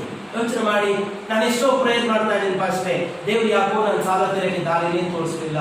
ಯಾವತ್ತಾದ್ರೂ ಅಂದ್ಕೊಂಡಿದ್ದೀರಾ, ಅಯ್ಯೋ ನನ್ನ ದೇವರಲ್ಲಿ ಸರಿಯಾಗಿ ನಡ್ಕೊಳ್ಳಿಲ್ಲ, ನನಗೆ ಅಗತ್ಯವಿಲ್ಲದಿರೋದಕ್ಕಾಗಿ ಹಣವನ್ನ ಹೇಳಿದಿರ ಕೇಳಿದಿರ ನಾನು ಖರ್ಚು ಮಾಡಿದೆ, ಎಲ್ಲೋ ಒಂದು ಕಡೆ ದೇವರನ್ನ ವಿಚಾರಿಸ್ತೀರಾ, ನನ್ನ ಮನಸ್ಸು ಹೆಚ್ಚಿಗೆ ಬೇಕಾದಂತ ವ್ಯಾಪಾರಗಳಿಗೆ, ವ್ಯವಹಾರಗಳಿಗೆ ನಾನು ಹೋದೆ, ಅದರ ಫಲಿತವಾಗಿ ಇವತ್ತು ನಾನು ಈ ಕಟ್ಟಲಿದ್ದೀನಿ. ನಾನು ದೇವರ ಮುಂದೆ ಫಸ್ಟ್ ಕ್ಷಮೆ ಕೇಳಬೇಕು. ಹಲ್ಲೆಲೂಯಾ. ಆ ಮನಸ್ಸಲ್ಲಿ ಪಶ್ಚಾತ್ತಾಪ ಬಂದ ತಕ್ಷಣ ದೇವರು ಮನ ಮಲಗುವವರಾಗಿದ್ದಾರೆ. ಇವತ್ತೇ ನಿಮ್ಮ ಬಿಡುಗಡೆ ದಿನ. ಹಲ್ಲೆಲೂಯಾ. ಇವತ್ತು ದೇವರು ಹೇಳ್ತಾ ಇದ್ದಾರೆ, ನೀವು ಇವತ್ತು ಕೂಡ ಬದಲಾಯಿಸಿಕೊಂಡ್ರೆ ಕೆಟ್ಟದನ್ನು ನಡೆಸುವ ಪ್ರತಿ ನರಪ್ರಾಣಿಗೆ ಕೂಡ ಕಷ್ಟ ಸಂಕಟಗಳು ಬರುವುದಾಗಿದೆ. ಎಚ್ಚರಿಕೆಯಾಗಿ ಮೊದಲನೇದಾಗಿ ಗಮನ ಇಟ್ಕೊಳ್ಳಿ, ಯಾರು ದೇವರ ಮುಂದೆ ತಪ್ಪಿಸ್ಕೊಳ್ಳಕ್ಕೆ ಸಾಧ್ಯ ಇಲ್ಲ. ಇನ್ನು ಮುಂದೆ ಒಂದು ತಪ್ಪು ನಿರ್ಧಾರ, ಒಂದು ತಪ್ಪು ಆಲೋಚನೆ, ಒಂದು ತಪ್ಪು ಕಾರ್ಯಗಳಲ್ಲಿ ನೀವು ಮುಂದುವರಿಯುವುದಾದ್ರೂ ಕೂಡ ಕೆಟ್ಟ ನಡತೆಯುಳ್ಳವರಿಗೆ, ದೇವರ ವಾಕ್ಯಕ್ಕೆ ವಿರೋಧವಾಗಿ ದೇವರ ಕಾರ್ಯಗಳನ್ನು ಬಿಟ್ಟು ಮನಸ್ಸನ್ನು ಅನುಸರಿಸುವವರಿಗೆ ಏನಿದೆ ಅಂದ್ರೆ ಕೆಟ್ಟದ್ದು ಸಂಕಟಗಳು ಮುಂದೆ ಇವೆ. ಆದರೆ ದೇವರ ವಾಕ್ಯ ಹೇಳ್ತಾರೆ, ಆದರೆ ಒಳ್ಳೆಯದನ್ನು ನಡೆಸುವ ಪ್ರತಿಯೊಬ್ಬನಿಗೆ ಪ್ರಭಾವವು, ಮಾನವು, ಮನಃಶಾಂತಿಯು ಉಂಟಾಗುತ್ತೆ. ಹಾಲೆಲೂಯಾ. ಈ ಮೂರು ಪದ ತುಂಬಾ ಇಂಪಾರ್ಟೆಂಟ್, ಎಲ್ಲ ಬರೆದಿಟ್ಕೊಳ್ಳಿ. ಪ್ರಭಾವ, ಮಾನ, ಮನಃಶಾಂತಿ. ಪ್ರಭಾವ ಅಂದ್ರೆ ಏನು? ನಿಮಗೆ ದೇವರ ಕಾರ್ಯಗಳಲ್ಲಿ ಎಲ್ಲಿ ಹೋದ್ರು ಕೂಡ, ಒಂದು ವೇಳೆ ನೀವೊಂದು MLA ಗೆ ಮಗ ಆದ್ರೆ, ಅಥವಾ ಒಂದು ಒಳ್ಳೆ ಪೋಸ್ಟ್ ಅಲ್ಲಿರೋ ಅಧಿಕಾರಿಗೆ ಮಗ ಆದ್ರೆ, ನೀವೊಂದು ರಾಜನಿಗೆ ಮಕ್ಕಳಾಗಿದ್ರೆ ಆ ಪ್ರಭಾವ ನಿಮ್ಮ ಜೀವನದಲ್ಲಿ ಇರುತ್ತೆ. ಅಂದ್ರೆ ಏನು? ನೀವು ಎಲ್ಲೋದ್ರು ಕೂಡ ಇವ್ರು ಯಾರು ಗೊತ್ತಾ, ಫಸ್ಟ್ ಅವರಿಗೆ ಜಾಗ ಬಿಡಿ, ಯಾಕೆ ಇವರು ರಾಜನ ಮಕ್ಕಳು. ಹಾಲೆಲೂಯಾ.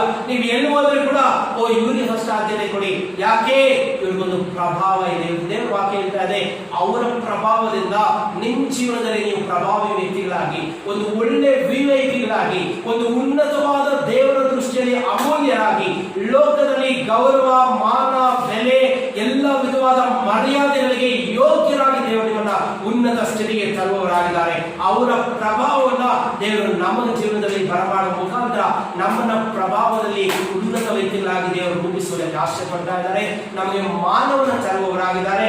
ಆ ಉನ್ನತವಾಗಿ ಅದೆಲ್ಲದರ ಜೊತೆಯಲ್ಲಿ ದೇವರ ವಾಕ್ಯ ಹೇಳ್ತಾರೆ, ನಮ್ಗೆ ಅವರು ಶಾಂತಿಯನ್ನ ಮನಸ್ಸಲ್ಲಿ ಕೊಡುವವರಾಗಿದ್ದಾರೆ. ಅದಕ್ಕೆ ದೇವರ ವಾಕ್ಯ ಹೇಳಿದೆ, ಯೇಸು ಸ್ವಾಮಿ ಹೋಗುವಾಗ, ನಾನು ಹೋಗಿ ನಿಮಗೆ ಲೋಕದಲ್ಲಿರುವ ಶಾಂತಿಯನ್ನಲ್ಲ, ನನ್ನಲ್ಲಿರುವ ಶಾಂತಿಯನ್ನ ನಿಮಗೆ ಕೊಟ್ಟು ಹೋಗ್ತಾ ಇದ್ದೀನಿ. ಹಾಲೆಲೂಯಾ. ಇವತ್ತು ಅನೇಕರು ಮನಸ್ಸಲ್ಲಿ ಗಲಿಬಿಲಿ, ಟೆನ್ಷನ್, ವ್ಯಾಧಿ, ಸಮಸ್ಯೆ, ಸಾಲ, ನೋವು, ದುಃಖ.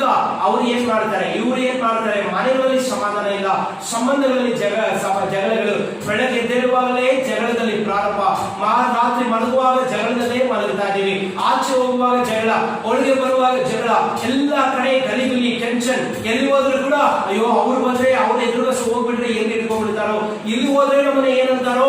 ಈ ಟೆನ್ಷನ್ ಇರೋದಕ್ಕೆ ಕಾರಣ ನಮ್ಮ ಸ್ವೇಚ್ಛೆ ಪ್ರಕಾರವಾಗಿ ನಡೆದಿದ್ದೀವಿ, ನಮ್ಮ ಮನಸ್ಸು ಪಶ್ಚಾತ್ತಾಪ ಪಟ್ಟಿಲ್ಲ. ಆದ್ರೆ ಇವತ್ತು ನೀವು ಪಶ್ಚಾತ್ತಾಪ ಪಟ್ಟು ನೀವು ಮಾಡುವ ತಪ್ಪುಗಳಿಗೆ ದೇವರಲ್ಲಿ ಕಣ್ಣೀರಿನ ಕ್ಷಮೆ ಕೇಳುವಾಗ ದೇವರು ಹೇಳ್ತಾ ಇದ್ದಾರೆ, ನಿಮಗೆ ನಾನು ಮಾನವನ್ನ ಕೊಡ್ತೀನಿ, ನಿಮಗೆ ನನ್ನ ಪ್ರಭಾವದಲ್ಲಿ ಪಾಲನ ಕೊಡ್ತೀನಿ. ಅದು ಮಾತ್ರವಲ್ಲದಿರ ಬಹಳ ಮುಖ್ಯವಾಗಿ ನಿಮ್ಮ ಮನಸ್ಸಿಗೆ ಶಾಂತಿಯನ್ನು ನಾನು ಕೊಡ್ತೀನಿ. ಹಾಲೆಲೂಯಾ. ಕೊನೆಯದಾಗಿ ಒಂದು ವಾಕ್ಯ ನಾವು ಓದೋಣ. ಅಪೊಸ್ತಲರ ಕೃತ್ಯಗಳಲ್ಲಿ ನಾನು ವಾಕ್ಯ ಪ್ರಾರಂಭ ಮಾಡುವಾಗ ಹೇಳಿದೆ, ಎಲ್ಲ ಸಭೆಗಳನ್ನ, ಯೇಸು ಸ್ವಾಮಿಯ ಹೆಸರನ್ನ, ಆ ಹೆಸರನ್ನ ಆರಾಧಿಸುವ ಜನಗಳನ್ನ ಹಿಂಸಿಸ್ತಾ ಇದ್ದ ಸೌಲನು ದೇವರಲ್ಲಿ ಪಶ್ಚಾತ್ತಾಪ ಪಟ್ಟು ಅವನ ತಪ್ಪನ್ನ ತಿಳ್ಕೊಂಡು, ಯಾವಾಗ ದೇವರ ಸ್ಪರ್ಶದಿಂದ ಅವನ ಕಣ್ಣನ್ನ ಕೊಲೆಗಳು ಬಿದ್ದು ಲೋಕದ ಪಾಲಿಗೆ ಅವನ ಕಣ್ಣು ಮುಚ್ಚಿ ಆತ್ಮಿಕವಾಗಿ ಕಣ್ಣುಗಳು ತೊರೆಯಲ್ಪಟ್ಟು, ಅವತ್ತಿನ ತೆರಿಗೆ ಅವನ ಕೆಲಸ ಮಾಡಲಿಲ್ಲ. ಅವತ್ತಿನ ತೆರಿಗೆ ಸಭೆಗಳ ದಂಡೆಗೆ ಅವನು ಹೋಗಲಿಲ್ಲ. ಆದ್ರೆ ಅವನ ಅದಕ್ಕೆ ವಿರುದ್ಧವಾಗಿ ಏನ್ ಮಾಡ್ದ, ಅವತ್ತಿಂದ ದೇವರ ರಾಜ್ಯದಲ್ಲಿ ಬಲವಾದ ಆಯುಧವಾಗಿ ಉಪಯೋಗ. ಹಾಲೆಲೂಯಾ. ಇವತ್ತು ನೀವು ಇಷ್ಟು ದಿನ ಏನಾದ್ರೂ ಆಗಿರಿ, ಒಂದು ವೇಳೆ ದೇವರಿಗೆ ವಿಧಿಸಲಾಗದ ಅಸಹ್ಯ ಕಾರ್ಯಗಳನ್ನು ಮಾಡಿರ್ಬೋದು, ಒಂದು ವೇಳೆ ಗೊತ್ತೋ ಗೊತ್ತಿದ್ದಿರೋ ತಪ್ಪು ಮಾಡಿರ್ಬೋದು, ಒಂದು ವೇಳೆ ನೀವು ಮನಸ್ಸೇಚ್ಛೆಯಾಗಿ ಜೀವನ ಮಾಡಿರ್ಬೋದು. ಅದು ತಿದ್ದುಕೊಳ್ಳುವವರಾದ್ರೆ ಹಿಂದಿನ ಅವಮಾನಕ್ಕಿಂತ ನಿಮ್ಮ ಮುಂದಿನ ಮಾನ 2 ಪಟ್ಟಾಗಿರುವಂತೆ ದೇವರು ನಿಮ್ಮನ್ನು ಆಶೀರ್ವದಿಸುವವರಾಗಿದ್ದಾರೆ. ನೀವು ಎಷ್ಟು ಅವಮಾನ ಪಟ್ಟಿದ್ದೀರೋ 7 ಪಟ್ಟು ಸನ್ಮಾನವನ್ನ ದೇವರು ನಿಮ್ಮ ಜೀವನದಲ್ಲಿ ತರುವವರಾಗಿದ್ದಾರೆ. ಎಷ್ಟು ಕೋಪ ತರಿಸಿ ದೇವರ ಕೋಪಕ್ಕೆ ಗುರಿಯಾಗುವ ಸನ್ನಿವೇಶದಲ್ಲಿದ್ದು ಇಕ್ಕಟ್ಟು, ಕೇಳು, ಶೋಧನೆಗೆ ಗುರಿಯಾಗಬೇಕಾಗಿತ್ತು, ನೀವು ಮನ ತಿಳಿಸಿಕೊಳ್ಳೋದ್ರಿಂದ ಅದು 2 ಪಟ್ಟು ಪ್ರಭಾವ, ಮಾನ, ಉನ್ನತವಾದ ಮನಃಶಾಂತಿಯನ್ನು ದೇವರು ನಿಮಗೆ ಕೊಡುವವರಾಗಿದ್ದಾರೆ. ಹಾಲೆಲೂಯಾ. ಈ ವಾಕ್ಯ ನೋಡುವಾಗ ಎಲ್ಲ 9ನೇ ಅಧ್ಯಾಯದ ಅಪೊಸ್ತಲರ ಕೃತ್ಯಗಳು 9, 17, 18 ಹೇಳ್ತಾ ಇದೆ. ತುಂಬಾ ಇಂಪಾರ್ಟೆಂಟ್ ಆಗಿ ಗಮನ ಇಟ್ಕೊಳ್ಳಿ. ಎಲ್ಲ ಬಾಯಿ ಹೇಳಿ, ನನ್ನ ಕೂಡ ದೇವರು ಈ ರೀತಿಯಾಗಿ ಬದಲಾಯಿಸ್ತಾರೆ.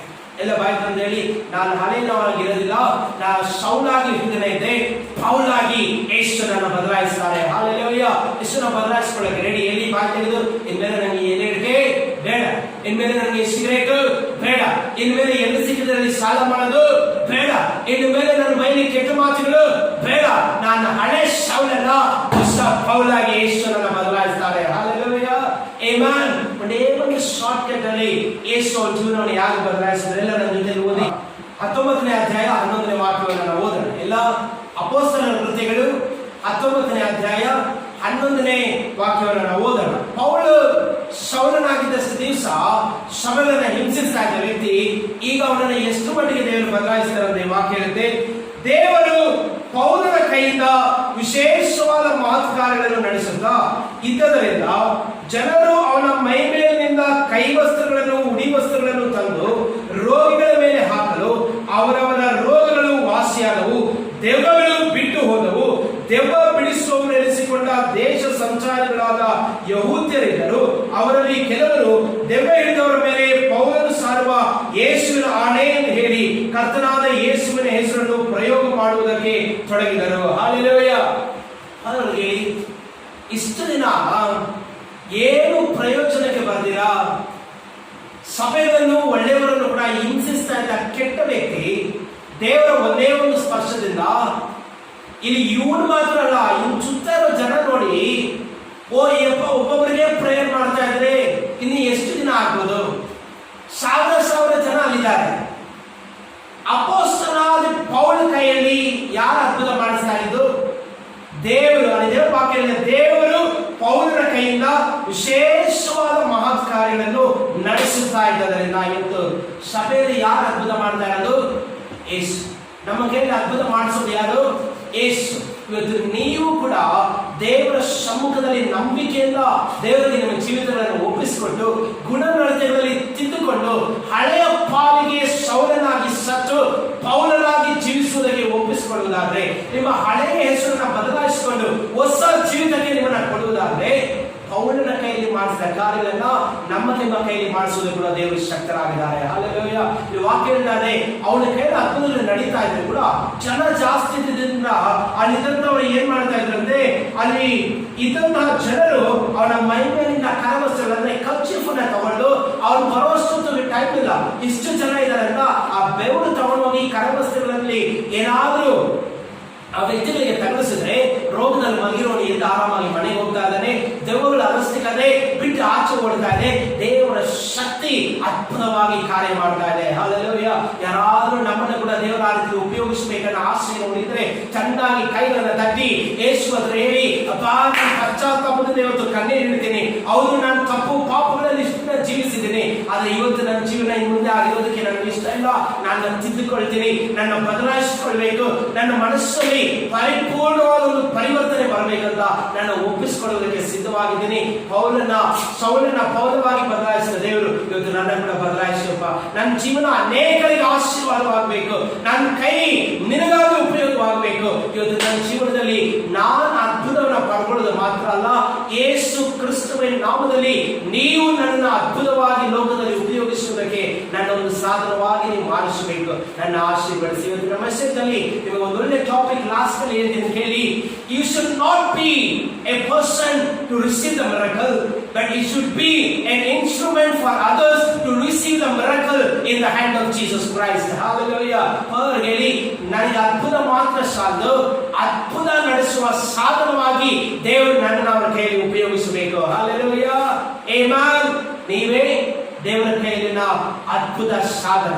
ಇವತ್ತು ನಿಮ್ಮ ಜೀವನದಲ್ಲಿ ಪಶ್ಚಾತ್ತಾಪದ ಕಣ್ಣೀರಿಂದ ನಿಮ್ಮ ಹೃದಯವನ್ನು ದೇವರು ಒಪ್ಪಿಸಿಕೊಳ್ಳೋದಾದ್ರೆ ದೇವರು ನಿಮ್ಮನ್ನು ಕೂಡ ಅವರ ಕೈಯಲ್ಲಿ ಒಂದು ಅದ್ಭುತವಾದ ಸಾಧನವಾಗಿ ಉಪಯೋಗಿಸ್ತಾರೆ. ನಿಮ್ಮ ಮುಖಾಂತರ ಅನೇಕರ ಆಶೀರ್ವದಿಸಲ್ಪಡ್ತಾರೆ. ನಾವೆಲ್ಲ ಕಣ್ಣುಗಳನ್ನು ಮುಚ್ಚಿ ದೇವರ ಸಮ್ಮುಖದಲ್ಲಿ ಒಪ್ಪಿಸಿಕೊಳ್ಳೋಣ. ಮಹಾಪುರುಷರೇ, ಒಂದು ಸಾಧಾರಣ ವ್ಯಕ್ತಿ ಕೆಟ್ಟ ನಡತೆಯಿಂದ ಅರಿಯದವನಾಗಿ ಲೋಕದ ಕಣ್ಗಳಿಂದ ನಿನ್ನನ್ನು, ನಿನ್ನ ಶಿಷ್ಯರನ್ನು, ನಿನ್ನ ಸಭೆಯನ್ನು ಹಿಂಸಿಸ್ತಾ ಇದ್ದಂತಹ ವ್ಯಕ್ತಿ ಸೌಲನಾಗಿದ್ದರು. ನಿನ್ನ ಸ್ಪರ್ಶದ ನಿಮಿತ್ತ ಅನೇಕ ಸಾವಿರಾರು ಲಕ್ಷಾಂತರ ಆತ್ಮಗಳಿಗೆ ನಿನ್ನ ಕೈಯಲ್ಲಿ ಸಾಧನವಾಗಿ ಅದ್ಭುತಗಳನ್ನು ಕೊಡುವುದಕ್ಕೆ ಉಪಯೋಗಿಸಲ್ಪಟ್ಟ. ಅಪ್ಪ, ಪ್ರತಿ ವಾಕ್ಯ ಕೇಳ್ತಾ ಇರೋರು ಒಂದು ವೇಳೆ ಅನೇಕ ಜನರಿಂದ ನಿನ್ನ ಹತ್ರ ಉಪಕಾರ ಪಡ್ಕೊಂಡ್ರು ಕೂಡ ಅದೇ ಪಾಪದ ಜೀವಿತಗಳು, ಅದೇ ರೀತಿಯ ಸ್ವಭಾವಗಳಲ್ಲಿ ಕಟ್ಟಲ್ಪಟ್ಟವರಾಗಿರ್ಬೋದು, ಲೋಕದ ಕಣ್ಣುಗಳು ತೊರೆಯಲ್ಪಟ್ಟು ಆತ್ಮಿಕ ಕಣ್ಣುಗಳು ಮುಚ್ಚಲ್ಪಟ್ಟವರಾಗಿರ್ಬೋದು. ಯೇಸುವಿನ ನಾಮದಲ್ಲಿ ಇವತ್ತು ನಿನ್ನ ಬೆಳಕು ಒಬ್ಬೊಬ್ಬರ ಮೇಲೆ ಪ್ರಕಾಶಿಸಲಿ. ಯೇಸುವಿನ ನಾಮದಲ್ಲಿ ಪರಿಶುದ್ಧಾತ್ಮನ ಬೆಂಕಿ ಒಬ್ಬೊಬ್ಬರ ಮೇಲೆ ಇಳಿದುಬರಲಿ. ಒಬ್ಬೊಬ್ಬರ ಹೃದಯ ಪಶ್ಚಾತ್ತಾಪ ಹೃದಯವಾಗಿ, ಒಬ್ಬೊಬ್ಬರ ಹೃದಯ ನಿಮ್ಮ ಮುಂದೆ ಕಣ್ಣೀರಿಟ್ಟು ತಪ್ಪುಗಳಿಗಾಗಿ ಕ್ಷಮೆ ಕೇಳುವ ಹೃದಯವಾಗಿ ಬದಲಾಗಿ ಪರಿಪೂರ್ಣವಾಗಿ ಒಬ್ಬೊಬ್ಬರು ತಗ್ಗಿಸಿಕೊಂಡು ಮಣ್ಣ ಮರಳಿ ಪಶ್ಚಾತ್ತಾಪದಿಂದ ಬೇಡಿರೋರಿಗೆ ದಯ ತೋರಿಸುವಂತ ನಿನ್ನ ಕರಗಳಲ್ಲಿ ನಾನು ಬೇಡ್ತಾ ಇದ್ದೀನಿ. ಈಗಲೇ ಒಂದು ಬಿಡುಗಡೆ ಬರಲಿ. ಕಣ್ಗಳಲ್ಲಿರುವ ಪೊರೆಗಳು ಕಳಚಿ ಬೀಳಲಿ. ಆತ್ಮಿಕವಾಗಿ ಕಣ್ಣುಗಳು ತೊರೆಯಲ್ಪಟ್ಟು ಪರಿಶುದ್ಧವಾದ ಜೀವಿತವನ್ನ, ಮೊಂಡುತನ ಇಲ್ಲದ ಜೀವಿತವನ್ನ, ವಾಕ್ಯವನ್ನ ಕೇಳಿ ಸ್ವೇಚ್ಛಾಗಿ ನಡ್ಕೊಳ್ಳದೆ, ವಾಕ್ಯವನ್ನ ಕೇಳಿ ಆ ಸತ್ಯದ ಪ್ರಕಾರ ಸತ್ಯವನ್ನು ಅನುಸರಿಸುವವರಾಗಿದ್ದು, ಕೋಪವನ್ನ ಕೇಳಿ ಸಂಕಟಗಳನ್ನ ಕೂಡಿಸಿಕೊಳ್ಳದೆ, ಮಾನ ಪ್ರಭಾವ ಉನ್ನತವಾದ ಮನಃಶಾಂತಿಗಳನ್ನ ಹೊಂದಿ ಆಶೀರ್ವಾದದಲ್ಲಿ ಬೆಳೆದು ನಿನ್ನ ಕೈಯಲ್ಲಿ ಇತರರಿಗೆ ಅದ್ಭುತದ ಸಾಧನವಾಗಿ ಉಪಯೋಗಿಸಲ್ಪಡುವ ಹಾಗೆ ನೀವು ಆಶೀರ್ವದಿಸಬೇಕಂತ ಪ್ರಾರ್ಥಿಸ್ತೀರಿ. ಒಬ್ಬೊಬ್ಬರ ಮನೆಯಲ್ಲಿಗಲೇ ನೀನು ಬೆಳೆದು ಪ್ರಕಾಶಿಸಲಿ. ಒಂದು ಹೊಸ ವ್ಯಕ್ತಿಗಳಾಗಿ ಹೊಸದಾದ ಅನುಭವಕ್ಕೆ ಈ ದಿನದಲ್ಲಿ ಕರ್ತನ ಒಬ್ಬೊಬ್ಬರನ್ನ ಬದಲಾಯಿಸಿ ನಿನ್ನ ನಾಮಕರಣ ಪಡಲಿ. ಯೇಸು ಕ್ರಿಸ್ತನ ನಾಮದಲ್ಲಿ ಜೀವವುಳ್ಳ ತಂದೆಯೇ, ದೇವರು ನಿಮ್ಮನ್ನು ಖಂಡಿತವಾಗಲೂ ಆಶೀರ್ವದಿಸಿದ್ದಾರೆ. ಇನ್ನೂ ಉನ್ನತವಾದ ಕಾರ್ಯಗಳಿಗೆ ದೇವರು ನಿಮ್ಮನ್ನು ಉಪಯೋಗಿಸ್ತಾರೆ. ನನ್ನ ಮನವೇ ಯೆಹೋವನನ್ನು ಕೊಂಡಾಡಿ, ನನ್ನ ಸರ್ವೇಂದ್ರಿಗಳೇ ಆತನ ಪವಿತ್ರ ನಾಮವನ್ನು ಕೀರ್ತಿಸಿರಿ. ನನ್ನ ಮನವೇ ಯೆಹೋವನನ್ನು ಕೊಂಡಾಡಿ, ಆತನು ಮಾಡಿದ ಸಕಲ ಉಪಕಾರಗಳಲ್ಲಿ ಒಂದನ್ನು ಮರೆಯಬೇಡಿ. Amen, amen. ನಮ್ಮ ಕರ್ತನಾದ ಯೇಸು ಕ್ರಿಸ್ತನ ಕೃಪೆಯು, ತಂದೆ ದೇವರ ಪ್ರೀತಿ, ಪರಿಶುದ್ಧಾತ್ಮರ ಅನ್ಯೋನ್ಯತೆಯು, ಐಕ್ಯತೆಯು, ಸಹವಾಸವು ಕರ್ತನ ಬರುವಿಕೆವರೆಗೂ ನಿಮ್ಮೆಲ್ಲರ ಸಂಗಡ ಶಾಶ್ವತವಾಗಿರಲಿ. God bless you.